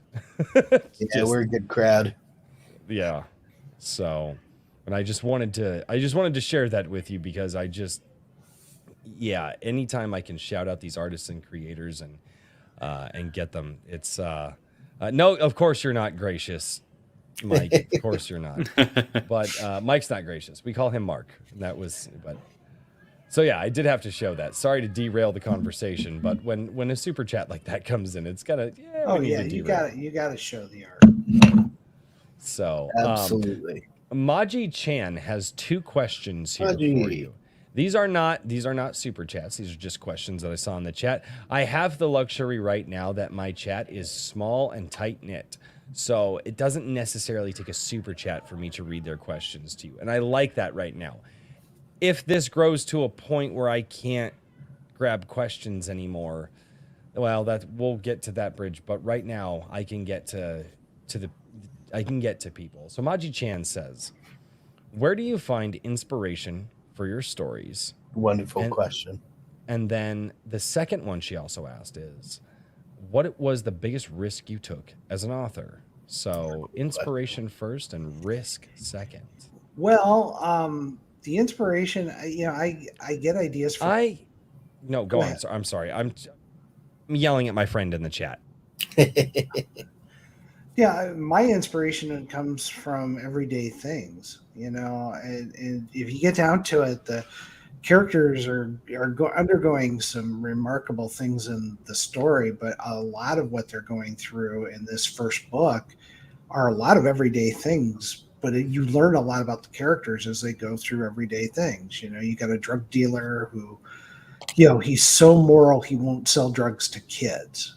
And he lives in an abandoned church, and he's suffering with PTSD, and you get a lot of cool development of him just going through his everyday life. You learn a lot about that character, and you end up kind of going, okay, I can sympathize with that character, and it makes sense. So the inspiration comes from a lot of everyday stuff. I mean, I don't watch a lot of TV. I read a lot of books, but I don't get ideas from the books. The ideas just kind of come from what taking ordinary people and putting them in extraordinary situations. If you look at that throughout history, you end up with great stories. The movie Zulu is a great example of that. You've got ordinary guys, 100 guys, 147 guys holding off, 7,000 Zulu warriors. you're going to get some damn awesome stories out of something like that, So history is full of that stuff, and I think history and looking at how people interact and etc. gives you some great ideas for stories. Quick interjection before you get to the second question. I'm going to interject my own, which is what seafood were you eating when you had the inspiration? I hate seafood. No, okay, wait, okay, no, can't do this interview this over. makes sense. This just totally tell you, I don't sense. eat seafood, man. Royce is like, shut it down. I mean, shut it I'm- down. what was the other can't. question? What was the second one? The Biggest second one risk. is, what was the biggest risk you took as an author? Mm-hmm. That would be that Blue Mhm. Dawn. I decided to, I really wanted to write a book that was a conservative political thriller, which is it was risky. My wife and I had this discussion. She's like, you do this and there's going to be publishers that don't want to talk to you and it's going to create some tension. And I said, yeah, but it's a piece of fiction. And she's like, we live in a society where people don't understand that anymore. Mm-hmm. Yep. And God, that's true. it was a story that I've been working on for years, and I was able to refine it. It's one of my favorite books I wrote, and I knew that it would piss people off. So having pissed people off, I think it was probably a contributing factor, albeit a small one to, it certainly ticked off the woke person coming after me to threaten my life. Mm-hmm. Okay, that happened. As a result of doing that book, but at the same time, I felt like as a writer, I needed to do something beyond Battletech writing fiction. I don't want to say it's stale because I enjoyed writing Battletech, but there's always so many stories you can write about. We're going to land a regiment on planet X. They're going to fight these guys. There's going to be a desperate battle, and they're going to overcome those odds and be victorious. I'm sorry that we've done that trope so many times, and we vary it and color it and stuff. It's just not there. I wanted to tell just a better story, and I think Blue Dawn was the biggest risk I ever took, and I don't regret a damn thing. Good to hear. As you should. Toxic Crusader says, actual question. This is a rare moment for Toxic Crusader. TC generally is just talking shit. Bad toxic too. Like, should worry about reading anything he says to me on my streams because YouTube might yank the channel. He said some. He said unrepentant. Oh yeah, no. Toxic's great. Toxic's just like, oh hey, here's this thing you shouldn't say online. I'm gonna say it, but worse. Just to see if you'll read it. Oh my God, Toxic is toxic. It's great. I love him. So, Toxic Crusaders is actual question. Will there be room for larger mechs operated by multiple people? I'm thinking Pacific Rim crossed with tank crew, like in the movie Fury. That's a cool idea. The answer is that already exists in the universe. The Russians actually have a driver and a gunner in their Asher rigs. Their Asher rigs are bigger and bulkier and clumsier and love it. Things along those lines. So the Russians, that tends to be not the United States doctrine. The United States doctrine is one pilot per rig, and that's it. Will we see that change over time? I would assume that will happen. But you're going to see it more in the Ashers that you see in other countries, which you will get to see. The first book, you'll actually get to see a mammoth rig. You'll see some of the others as well. Especially in book 2 and book 3, you get glimpses of what the Royal Marines are doing, in the UK with their rigs, because they only issue rigs to the Royal Marines, whereas we issue them to the Army and to the Marine Corps in the United States. And you'll get to see the Japanese approach to Asha rigs, and awesome. which really is going to have more of a, I don't want to say anime flavor to it in terms of their design. I was thinking that, because I was like, we're going to have to go down that path a little bit, and I think people are going to be screaming for the artwork for that. But it's one of the side story type things that you'll get in the cycle chapters. But you're going to see some of that, and You also get to see the militaries of the world, how they respond. And the Russians respond in a typical Russian brutish force. So it's going to be some really interesting Destroy. stuff. You'll get to see like the Spanish army fighting, and they're using German rigs that they purchased from Germany. And you're going to get to see the Italians and the Indian army fighting. So it's gonna be fun. Awesome! I'm really looking forward to this. Yeah, man.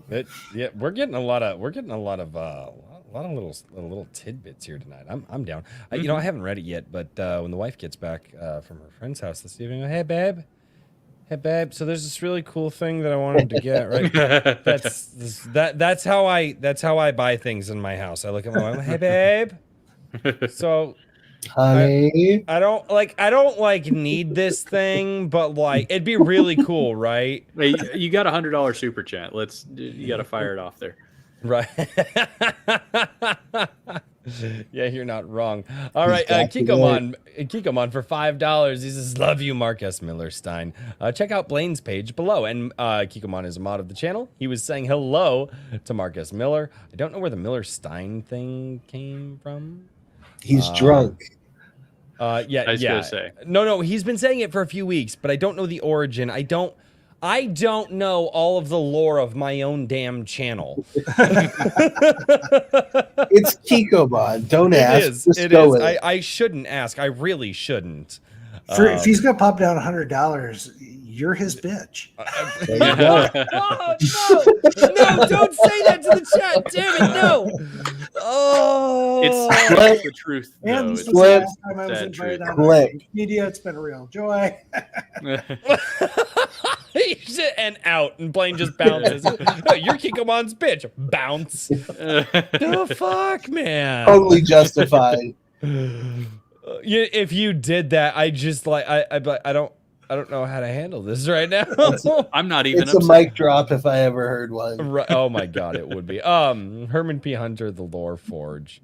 This is, I have a question for Blaine, and Herman he's a fantastic man, great troll, love him to death. I have a question for Blaine. Have you done any stories about mechanized ticks? Yes. In a form. In this book, you will see a version of alien sand flea. Yeah, I was just thinking about that. I was like, Yeah, I know exactly where this is going to go. Right on. This is and It's I'm just gonna memorable. say, I'm not going to explain anything more than that, but yeah, you're going to get to see sand fleas, and you do not want these in your pants either. I don't want normal Fantastic. ticks in my pants. You people Yeah. are no. And then JVP Music came back, and he is busting his hump right now with a fantastic metal Audio comic. Yep. He is busting his hump, really trying to dial things down. So I know this comes from a place of honesty and inquisitiveness. So back with a question for Blaine. What advice would you give to a novice writer on how to connect with the audience? It's a great question. Wow. That is fantastic. You know, I actually am very open on social media, and I engage. And it doesn't, I don't distinguish like, oh, this is an important person versus not an important person. If somebody buys my book, I thank them. If they say, "Hey, I just bought your book," I try to respond to almost everybody in some way, shape, or form.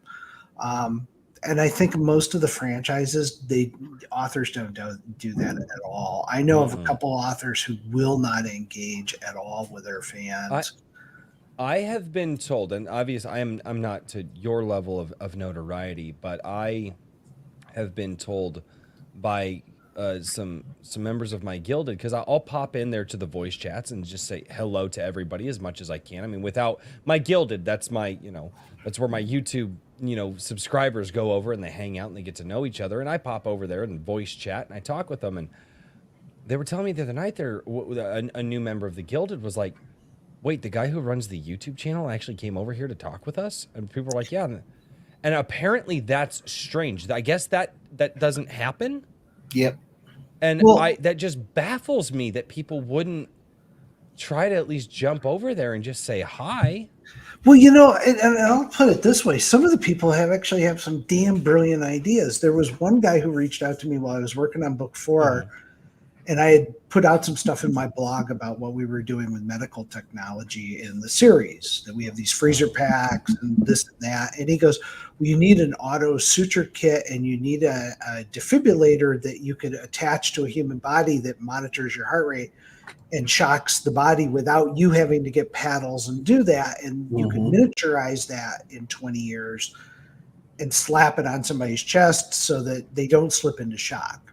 And I ended up turning around, putting it in the story that I was working on, because I was working on a story about a medic at the time, you know, who's going up to the front. And I was like, this is a brilliant thing. So it's actually going to be part of the game. It's going to be part of the book. And I put the guy in the acknowledgments.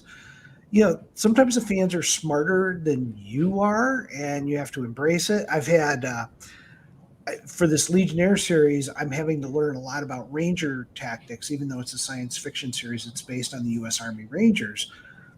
I got a guy, you know, who's 4 hours from me who's like, "Hey, I'm an ex-Ranger. I've got guns. Come out to my range and shoot." I've actually reached out to the Army Ranger School, and I'm trying to arrange a visit to go out to Ranger School to actually watch the Rangers train so I can be better at my craft. But, you know, the fans actually reach out and go, "Hey, I was over there and, you know, did my duty, so join me." You know, so you have to engage with the fans. Social media, you know, you are going to get the weirdos, you're going to get the crazies, you're going to get the assholes. Ignore all that stuff and focus on the people who just want to know what you're doing, etc. And I do a blog every week. I actually have 2 blogs, one for the company and one for myself, and I get around 200,000 hits on my blog every year, just because I offer free fiction. I talk about, here's what I'm writing right now. People want to know that stuff, so you reach out and engage with them, and it's great. They want to know it, so give them a way to reach out to you, and you'll do just fine. But you could also pick up a crazy stalker who threatens your life, so just be prepared. Yeah, I hope that part of the fun. Happen. Yeah. So JVP Music, hopefully you are still here. Yeah, he'll watch it later if he's not. Yeah, hopefully. And then Kikomon for $2. Like the video for the love of soy. He's like, yeah, 50 likes, guys. I think 50 likes is the highest amount of likes that we have ever had on an Iron Age night. So thank you all so much for that. Oh my God, that's awesome. All right. That clap track is next milestone 100. I don't know what the hell our next milestone is, to be perfectly honest. Because it's 100. I just said it. Well, okay, 51. Yay! Oh, 53 likes now, and it's going up. Wow, I celebrated too soon. Wow, thank you all so much. From Joseph Peck, question: do your stories have guiding questions? If so, what's one of your main ones? I don't do much with guiding questions. I try to stay away from outlines as much as possible. That's interesting. To me, it's all about character arc and where the characters need to go and what situations I need to provide those characters for them to fulfill the arc. I don't subscribe to doing guiding questions. That is interesting. Well, I think I go into as far as outlining is concerned, I consider myself the bare minimum with that, in that I'll write like a maybe 4-sentence paragraph that of bullet points that I want to cover. This happens, this happens, this happens. And then I fill in the gaps from there when I'm actually in the writing itself. But that's as far as I go. I know people who are like, who min-max in the most, I hesitate to use the word, but I can't think of a better one, anal retentive way, where they're like chapter 1, bullet point, sub-bullet point sets of things and details. And I'm like, if that helps you write, cool. You know, if that helps you get there. But for me, it's like, I'll spend maybe a week on an outline at most, and then I just fill in with what feels right for the characters and the development of the story from there. But it's interesting that you try to avoid outlining as much as possible. It's something I don't hear very often. Yeah, I have character arcs that are sketched out, and then I tend to look at those and go, so what circumstances am I going to put in place so that character can achieve that? And sometimes it's a loss, sometimes it's a realization, sometimes a reflection on their, something that's already happened to them where it comes back. And with Blue Dawn, I always have these kind of, there's certain, for new characters, they get kind of a flash, each one of them gets a flashback of some sort to something that was their defining moment before they appeared in the story. And that's kind of a thing I've woven into the entire series, and it's a blast to do that, because it opens the door for fun shenanigans. But to me, I always look to the characters, because if you're not writing about good characters, the story is almost irrelevant. People want to identify with what they're reading, and everybody identifies with a different character in some way, shape, or form. So you have to do that. When they don't identify with the character, we were talking about this on John's show last night. You end up with characters like Rey from Star Wars, where nobody identifies with that character. Because no one in the world has walked into a situation where they know nothing about something and become the instant expert in that thing. It'd be like walking into a karate studio if you've never done it before, and suddenly you're defeated the black belt. Right. It's like that makes zero sense, and no one can identify with that. And when you go down a path like that, they're never going to attach themselves to the character, and they're never going to embrace that character. Right. I identified with the sand fleas, actually. So. No. I'm not surprised Richard said that. Read the book, okay? Richard, when I very first met him, I was like, man, this, like, he's very respectful. He's like, he's like on the level. Like, how am I going to be able to keep up?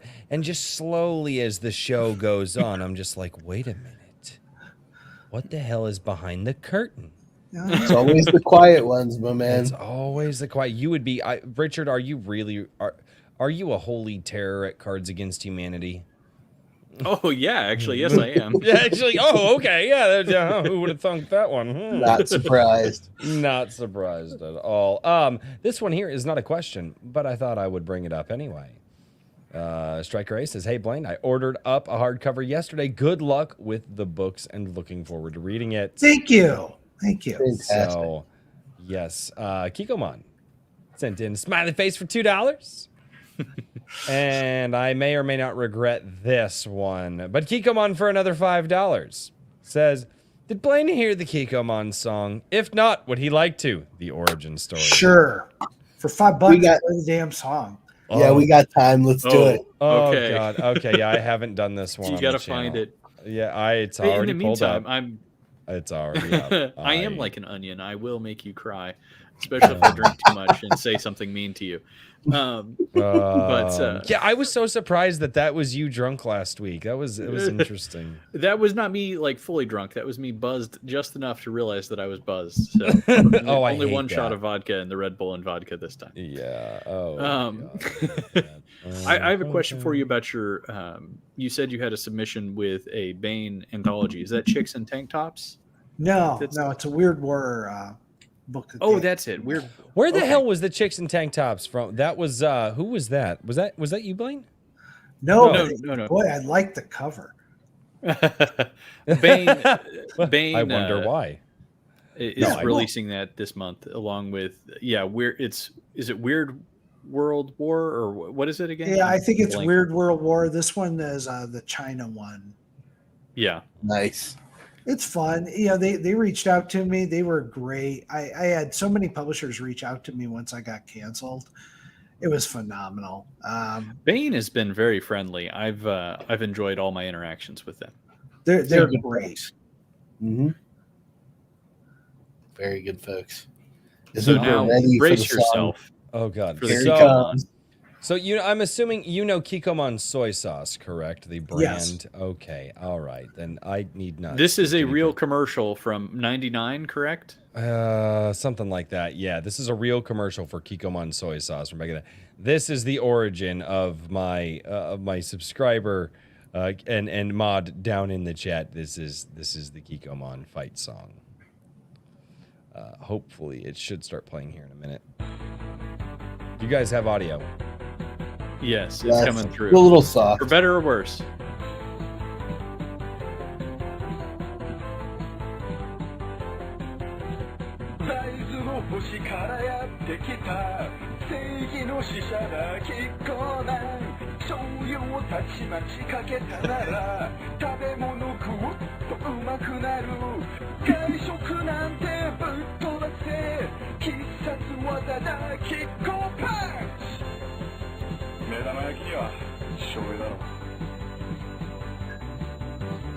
Show me, show you, Kikkoman, Kikkoman, show me, show you, Kikkoman.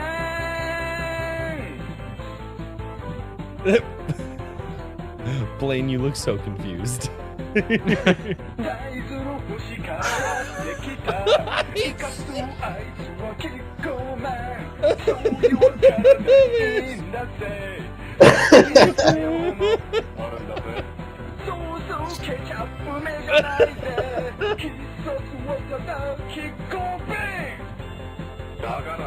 The Kiko beam is canonically accurate.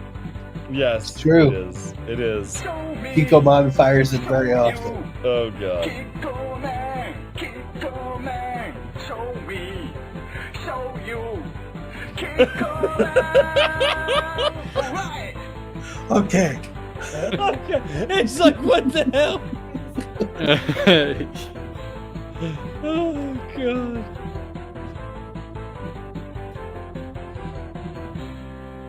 Yeah. I can so- say this in all fairness. This makes me regret that the United States helped rebuild Japan after we dropped the bomb.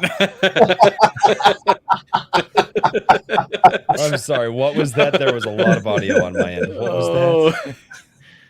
He regrets that that the U.S. helped Japan rebuild. Is essentially what Well, you know. Oh god. we do have This is what they now. did with the money we spent over there. This is wrong. This is wrong. Poor Oh, Kikkoman. God. He has gotten that. He's had it played on my channel, on John Della Rosa's channel. He got Shad, Shadiversity, Shad Brooks. I'm not sure if you're familiar with him. He got it played on his channel. Yeah, just everywhere. He'll just come in. He'll come in and he'll drop a hundo down and be like, "Hey, you should play my song." And people are like, "Well, it's $100. We can't not play the song." I guess so. It's the ultimate trolling experience, but It it's really from such is. a positive place. He has an army Yeah. of bitches, is what he has. Yeah, exactly. As long as he's got $100, he can make anyone do Hey, anything. $100 is $100, right? Yeah. All right. Hell, $1 is $1. I And do I know that a lot for of a guys dollar. out. I know a lot of people out there that do a lot of stuff for $1. That's the old Robotech line. I do that for $1. Oh God. Oh man. Kikkoman ruining my fiction here. No, It's going in the story if you have me write it, man. The theme song's gonna play during some great battle. We're definitely gonna have that. There's like some kind of a man who suffered a head wound at one of the Asher pilots, and developed a great affection for soy sauce afterwards. And, I can work with that. yeah. Okay, so no, I didn't know about. I had suspected this Jolly Roger. Jolly Roger asked Royce, "Do you know about the shout out on Friday Night Tights today?" No, I don't. We were talking about that pre-stream. We were. Well, I had suspected it, but I hadn't confirmed it. So, did they actually shout out the channel? I mean, I assume because the subscriber jump. So. Yeah, the subscriber jump was insane. That's cool. How did that get brought up? Where, like, Is there do you guys have a timestamp? Because I mean, What do you mean how? We're awesome. That's how it got brought up. Yeah, and Blaine's awesome. So Well, Yeah. Blaine is also awesome. Okay, that makes sense. Shadiversity. Okay, so Shad shouted us out. Okay. Thank you, Shad. I was gonna say thanks as always to Shad. Good friend of the channel. Maji Chan left a super chat. I missed it. What? I missed it? Wait. Fail. No.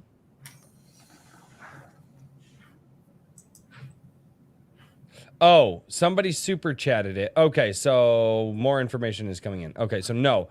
Someone super chatted it. Shad started talking about it. Okay, fantastic. Well, that's cool. Nice. That's really cool. I'm gonna have to go very, check it out. very nice. Yeah. I was trying to get rid of a headache. Do we need to before check the locals chat? Do you remember? I've have I've been popping in and out over there. And Do you remember?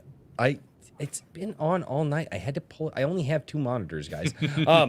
But this was not here a minute ago, but now it is. Frequency Studios for 420. It says we have the channel lore here. And then Kikomon sends another $2. Good sir, you drink too much. He says, did you message Razor Fist yet? Weak. Yes, I did. I messaged Razor Fist. I sent him a DM through Twitter back in November, and I didn't hear anything back. I'm assuming the guy probably gets a lot of DMs, and mine probably just got pushed to the bottom somewhere. It's January. It's time for I the sent next him one. I sent him one not too long ago. Yeah. So- Did he get back to you at all? No, not yet. Yeah. But give him a week. I'm assuming I We'll don't get know him. the best way to read, because here's the thing: is there are some people that like that don't use Twitter for primary communications, right? And like, Yeah. so yeah, I but just, here's the thing: the power of the crowd. If everybody mentions it and ats him, right? Yeah. Well, yeah. I mean, we That's could probably the better do way to that. maybe do that. But I don't even know if he looks at his mentions though. So Yeah, I'm not sure about that. Well, obviously, I mean, Blaine, I'm assuming that Razor reached out to you to have you on.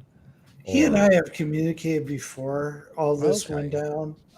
Because Razor Fist was a huge Battletech fan. And mhm. when That's the right. shit went down, yeah, he was absolutely stunned.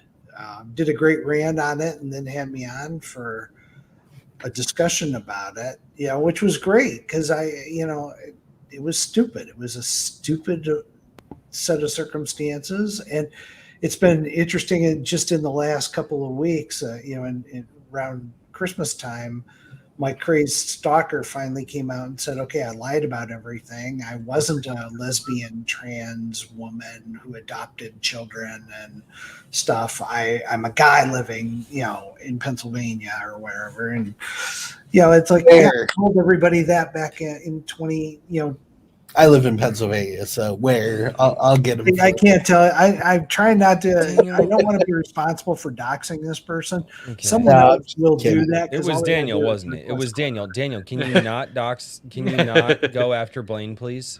Put your fan obsession away. This is like a very Fine.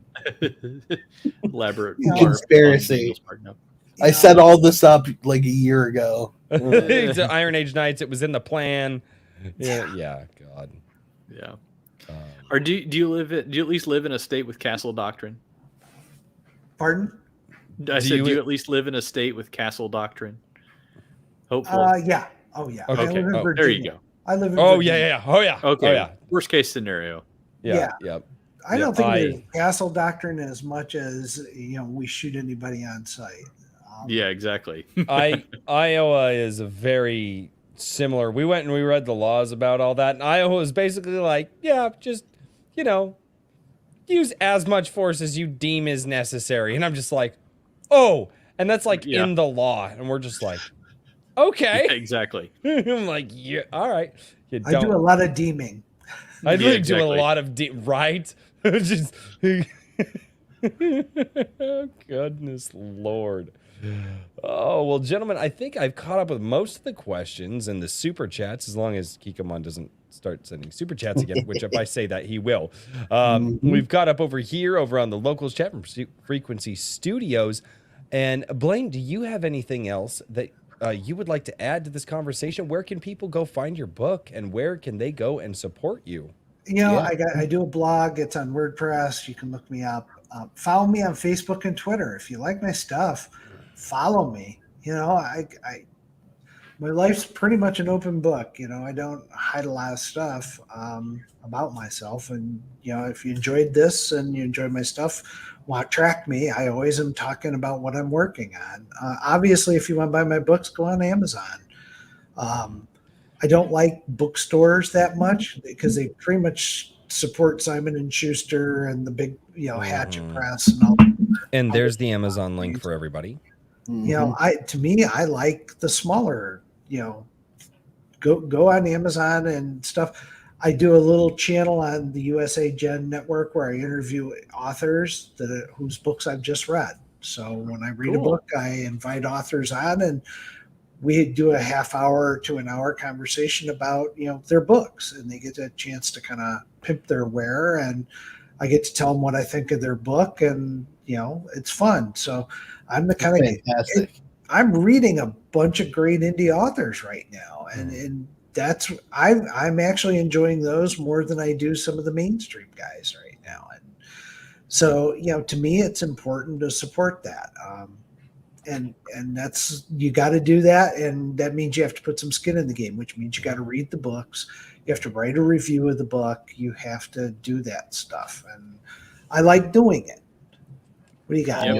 All of these guys here, indie authors. All right. I am Yeah, I have working my on own getting through, and I shelves as don't well. actually have Black Knight's book, who I am, because it's up by my bedside. I've been reading it, but all of these authors here, and actually these two books on the ends go together. But yeah, all of these, every one of them, I have to get through. I'm so far behind. I got very lazy with my reading the last few. Most of mine are on the Kindle. So, but I occasionally, I've had authors lately be sending me stuff, and I'm like, don't do that. I want to buy your book. I also say that same thing, and they tell me that I'm too humble and that they appreciate. No. Yeah. Look, we're all mercenaries at some point, and you put a lot of blood, sweat, and tears into your book. If I'm going to read it, I'll buy a copy of it. Mhm. It's been good because I think a lot of these indie authors have the guys that reach out to me, if they reach out to me and it's even remotely something I'm interested in, I'll do it. But I'm reading stuff right now that's not even in genres that I've ever read. I'm reading a mystery book right now. I haven't read a mystery book probably in 20 years. Cool. And it's good, because I write true crime, so I'm coming at it from the perspective of how accurate, is it, and it's actually a lot of fun. Swift Sword Rush says, Blaine, not that you have time, but the Iron Age Media website has indie authors submitting short stories to read.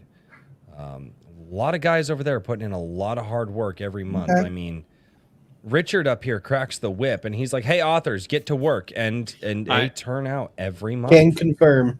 Yeah, I let him take a break over the holidays, so we only have 12 short stories from December. But Are you publishing them as an anthology? No, right now it's just free. I'm just trying to push people to their Substacks. So the way that I do is I get basically an AI generated image that I find interesting or I think would make a good short story prompt, right? And I put that out there along with a title, and I say, hey, if you like this, you want to write a short story about it. Now I've extended it to like short fiction, like flash fiction and poetry as well. And we also have text prompts for art, and then previously featured short stories for audiobook. Like if somebody wants to do a reading or put some music to it. But short stories, back on that. So I put out these image prompts, and then people just send in short stories. And what I do is I link back to wherever they've hosted the story. So if it's on a Substack, it sends them to their Substack, and they can get email signups and things like that. Because I'm like, with Iron Age Media, I don't know, maybe I should try and monetize it better, but my whole thing is I'm like trying to build networks that are more resilient than just one centralized place. You know what I mean? And that's one of the big problems that I see is that everybody goes to Twitter or everybody goes to Facebook. And I know that I'm sending a lot of people to Substack, for example, but Substack has been a lot less prone towards censorship. And they're building, like, they build the email list and you can download it at any time. So it's easy for you to take it off of their website immediately. You can't do anything like that with other social media. So anyway, that all that's just to say it's a list of short stories. You want to read some good short stories. There's been a lot of great stuff. And then at the end of the month, we do a vote, which is what's going on now. And the popular votes, and usually I pick one as like an editor's pick or something like that. And those are featured stories. So every Friday, there's a featured short story up. Very cool. Yeah, I think man. it's great. Yeah. Mhm.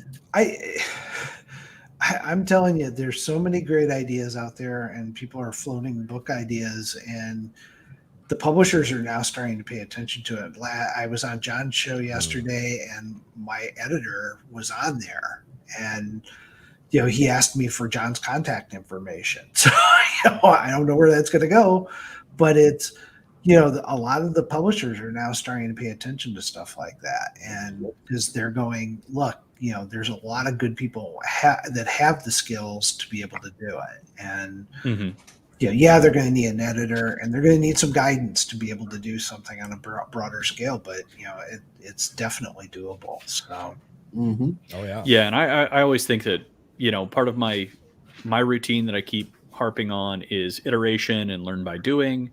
And I think that a lot of people, it's like, you don't, I mean, you make it, you send it in, I put it on the link. You know what I mean? Like you'll get seen, you'll get some views out of this.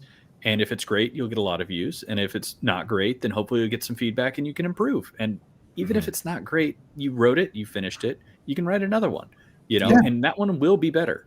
So I think, that's part of my mantra is just, keep on doing, and don't wait for somebody to tell you to do it. Don't wait for somebody to show you how and to hold your hand, because the way the world works is that the only people who are going to show you how to do something is if they're making money off of you doing it. You know what I mean? So well, I talked to somebody that went, he had gone through 3 of these Hollywood writers workshops, where he shelled out all this money, and he was working on this one manuscript. He still hasn't gotten it published, and it's been like 8 years now. And it's like, the thing is, those workshops are great because they make the people running them money. And that's what they're designed to do. And they're playing off the fact that you're desperate to get your story out there, and they're going to take advantage of that as much as possible. So, I think it's good. Writing's a discipline, and you have to exercise that as a muscle. It's your brain is what you're using. You need to be doing it every day, and you need to be cranking it out there, and you need to use sites like yours. Put it out there. Let's see what people say. You're going to be surprised, and opportunities will just happen if you stick with it and demonstrate that you have that discipline. Yeah, I mean, I've read every one of my editorial picks, and I mean every one of the popular picks as well. I've enjoyed as much as a lot of other short fiction anthologies that I've read. And so I think that one of the nice things about short stories and shorter fiction is that there's fewer moving parts. There's several people who have done, including Daniel. Daniel submitted a ton of great short stories in the prompt series that all connected together with the same characters across multiple situations. And it was really fun because it was also interesting to see how he worked the prompts together and everything else. Because especially at first, like my prompts were all over the place. And then kind of in October, I took on more of a horror theme. And November, I kind of took a little bit more of a cozy, less, obviously clearly not horror theme. And then in December it was a little bit more, wintry, freezing, ice everywhere kind of stuff. So it's been really neat to see it. It was That's a lot of fun. Yeah, because I saw it as a creative challenge. You have these pictures, you have no context, it's just a picture. Create something wonderful out of an image. It was probably one of the greatest intellectual, thought puzzles that came up recently, and that's what I found so interesting about Iron Age Media in the first place, was these story prompt ideas. So I writing the Chroniclers series of shorts was kind of a hat tip towards the old pulps, and a way to help the Iron Age Media website build up by putting these things out constantly. It got to a point where I was like, I'm losing time on my actual project, so I have to step back, and but at the same time, it was really fun to do, and a lot of people really responded to it, which I thought was amazing. And I was amazed by the response. Yeah, his whole website, the whole idea is around collaboration with everything that he's even doing now. It's not just story prompts. The artists get to submit art that are then stories are written about. People who want to get into voice acting get a free opportunity to create a portfolio by recording themselves reading these stories. And those portfolios are what you send out for actual, voice acting jobs. Oh, yeah. So it's this wonderful network of building blocks. And that's what I love and also about the whole Iron Age articles movement. promoting works and whatnot. I'd actually like to if you've got like a press piece or something on the Splashdown series, I want to try and get that out there in time for what's the second? Cool. What's the title of the second? Riptides. Riptides. That's right. Next. Okay. But yeah, in time for February 16th. Is that another Thursday? I don't know. I haven't looked on the calendar. It seems like it's a long ways away. Oh, but it's not. It is another Thursday. So yeah, well, I want to get because usually I have articles on Tuesdays and Thursdays at least. So I'll get together with you and we'll get like a little quick blurb about Splashdown and Riptide. Because I mean, hey, I want to, like, Iron Age Media is about like indie authors, but it's also like my big thing is like new IP, and it can be small press, and I'm not gonna like, I don't know what is indie. And I've told people that I'm always like, people are probably going to get very irritated with me generally for allowing people in that they don't want in, and I'm not really, unless you're dealing with sentiment. I'm for the sentiment, Winnie the Pooh or something. I mean, yeah. The Iron Age was coined around that term was coined around, Eric July doing what he did with ISOM, who's a massive creator. So that right there is, I don't necessarily think that, indie. Well, everybody wants to twist the term around so it applies to them and not somebody else. You know what I mean? And that's well, that's what we're about. To those people, I say, get the fuck out. Yeah, exactly. That's what we're about. Yeah, no. If you want to exclude yourself, that's fine. Yeah, go for it. But you're not excluding other people because they deserve to be here and earn things on their own merit the way that you want to earn things. Well, I can tell you too, with what we're doing, I'm not the only guy that's going to be writing Land and Sea books. Mm-hmm. I've already had a couple authors reach out to me that I know who are like, "Hey, I want to write your universe." And I'm like, "Okay." There's no answer to that if you can do it.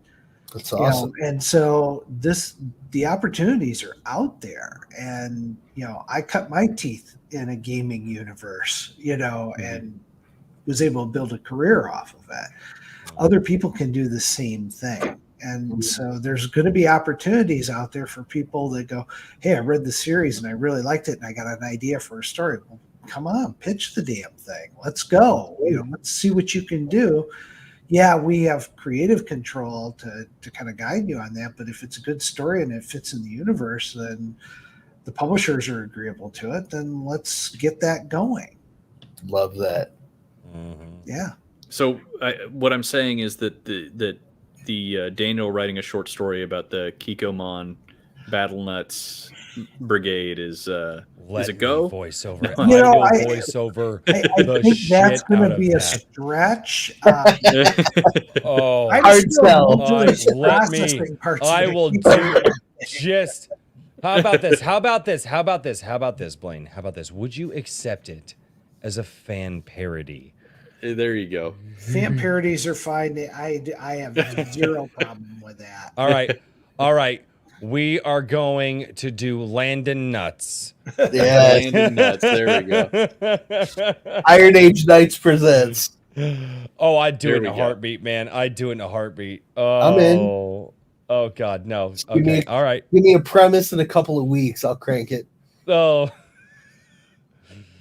this is going to be epic. We'll And workshop it. We'll have to get with Kikomon whenever Oh, he's yeah, God, man. back it's out gonna of be when he's back great. awake from his drunken stupor. see. And speaking of Kikomon, before I get to Mr. Daniel P. Riley to sign off and shill about his stuff, you better shill, sir. You have to. Fine. You've got to do it. For $2, as much soy as is necessary to disable the threat. Back to, yep. And Word. then he just says, good night, have a soyful night. All hail the Iron Age. Thank you so much, Kikomon. I absolutely agree. Oh, God, that's... Landon no. D's nuts on your face. Okay. Oh, that's great. Trippy. Where is it? Yep. you Landon go. nuts on your face. You shouldn't have done Oh it, boy, Blaine. I'm going to regret doing these late. Yeah, we're gonna have Yeah. a little fan. We're gonna have a little We fan militia here. Told you. We tried to warn you. We did. Yeah, but you warned me after I was already in. Yeah. You- A little bit of a trap. That's like Sorry. warning somebody like, oh, by the you- way, you're going to be prosecuted for that. Hey, did we also, if I'm not mistaken, around about the 52-minute mark, we also said, it's about an hour and a half where we go off the rails. It's about an hour and a half. There were plenty of warnings. I was know. gonna say the truck nuts came in about an hour and 20 minutes in. So yeah. Yeah, I we brought hit this the, on myself, so It's I'll true, you own did. it. Okay. It's true. Mr. Daniel P. Riley, good sir, what are you working on lately? And where can we The find usual. it? You better tell me where I can find it too. fine. I'm drunk right now, by the way. How about this? Ladies and gentlemen, Whimsyland.org. please go and support Mr. Daniel P. That Riley night. over at whimsyland.org. That is right, whimsyland.org, which is now down in the chat. He's been working on his fantastic novel, this second part of Jisadai, and I hope that all of you can go over there and check it out. Just speak for me. Thanks. Wow, I didn't even see you move your lips. This happens a lot. That's my way of giving him shit. Yeah. He always gives me a hard time because I don't chill. I'm like so laid back about it. I'm like, I have books, go read them. But I'm doing Sure, a thing, okay. it's fine. so You also have some Jisadai new- is a Kurosawa inspired novella series of a far future dystopian Tokyo, and it centers around a young man who is trained to be an assassin in a sort of low war by the mega corporations that now control Tokyo, one of them in particular. He, after succeeding in one of his missions to eliminate some executives in a rival company, runs into a young girl who is escaping, for lack of a more politically correct term, sex work, forced sex work. And through circumstance chooses to free her from that. The corporation doesn't appreciate that and chooses to mark her for death. And Gabriel decides to defend her. So he goes against his company and the group of assassins. Yeah, you and me both, Kikomon. The group of assassins are charged with taking them both out. So it's a samurai story in a futuristic cybertech style world. And I'm working on the second book, which takes a little bit more of a background beat at this point, because the first book was very action oriented. Because you get, when you think of Kurosawa, you think moral debate in the Clash of Swords. The battles were discussions whose conviction to their ideals was stronger. So that's what I encapsulated in the first one. In the second one, there's a little bit more background. I finished the first chapter, which is about a new character who's a cop in this dystopian city that is downtrodden by the corruption. It's so prevalent that he can't do his job effectively. And while he's a very moral person, he's in a world that is immoral and can't function to the best of his abilities. Through circumstance, he will eventually meet the characters from the first book, and I have 5 story arcs. So this series probably going to go 15 books at minimum. Each one eventually culminating in the potential for, taking down the taking down the establishment that has been put in place around Tokyo. We'll see how the story plays out, but I'm really excited about doing G Sedai 2. I'm hoping for a March release once I get this all worked out. I crank these books out pretty quickly, so my plan is to finish it, take a month to run it through my editor and do some tweaks, and then publish it as quickly as possible, hopefully in March, April at the latest. And then I'll start working on Legacy of Heroes Rising Stars, which is the second book in my superhero series, because superheroes have been done dirty in the media, and I want to address that. And that I addressed it in the first book, and I want to keep building on that from there. So yeah, you can find all my stuff on whimsyland.org. The Chronicler stuff is hosted on my old website, which is you can find it. Daniel Riley Writes, Mr. DP Riley, which is also my Twitter handle. Follow me. You can ask me questions. I have a literary service business where I help aspiring authors, find the resources, network, and support their ability to write, help them learn to write consistently. I've worked with 12 over the last year since I started, and I'm hoping to beat that number in 2023. Cool. Yeah. It's been like a blast. I said earlier, I am surrounded by the best talent on the planet, I swear. So, and I am honored to freaking be here. Me too. So, I turn a camera on and yell at the camera, and these guys are like, "Hey, this is a cool dude to hang out with." So I'm gonna take it and run.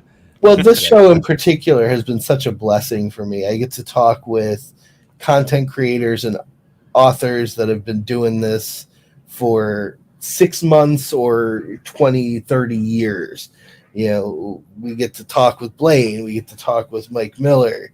It's amazing. And I'm really, really grateful to be here every Friday with you guys. Very cool. Yeah. So, ladies and gentlemen, I guess I have to do my own sign off now because I yell at everybody else to shill, but then, sometimes I forget to show myself. Ladies and gentlemen, I want to encourage all of you, one, to hit the like button because that is how you shill for me. And we also tell YouTube to share this with other people.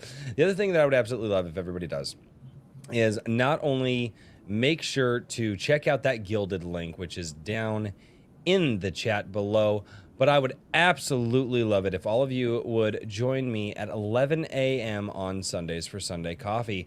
That is where it's time to read your comments. You guys decide to stop by the channel all week and leave your comments on the various live streams and the different videos that I do.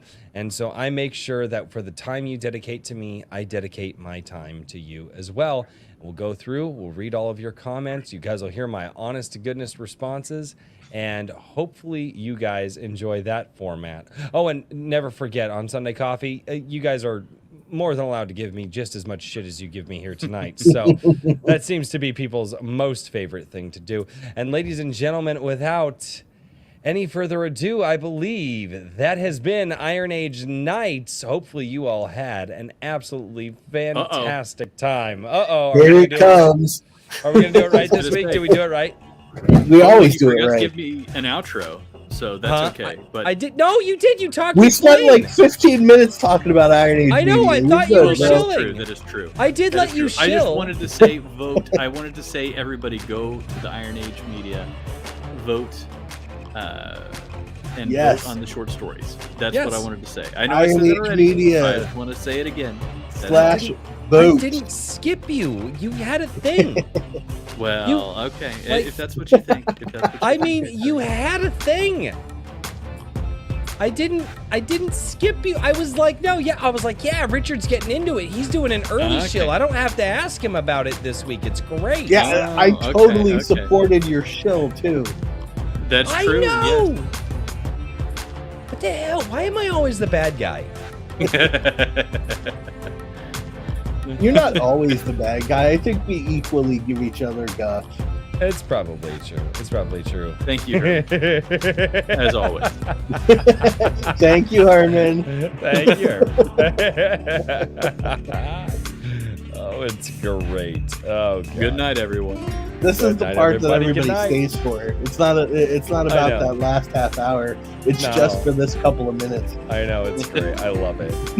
Let's go. Well, what did we do? I don't even remember how this started. I don't know. It just It sort was of like the happened. first time, I think. Yep. Was it the first one? Was it? I don't Mhm. remember. It just sort of happened. It does. It does. Well, you know what? Sometimes screw ups turn into fortune. Oh yeah. Well, ladies and gentlemen, thank you so much for being here on Iron Age Nights. We will see you all next week. Have a good Good night, one. everybody. And cheers, everybody. Good night. Bye.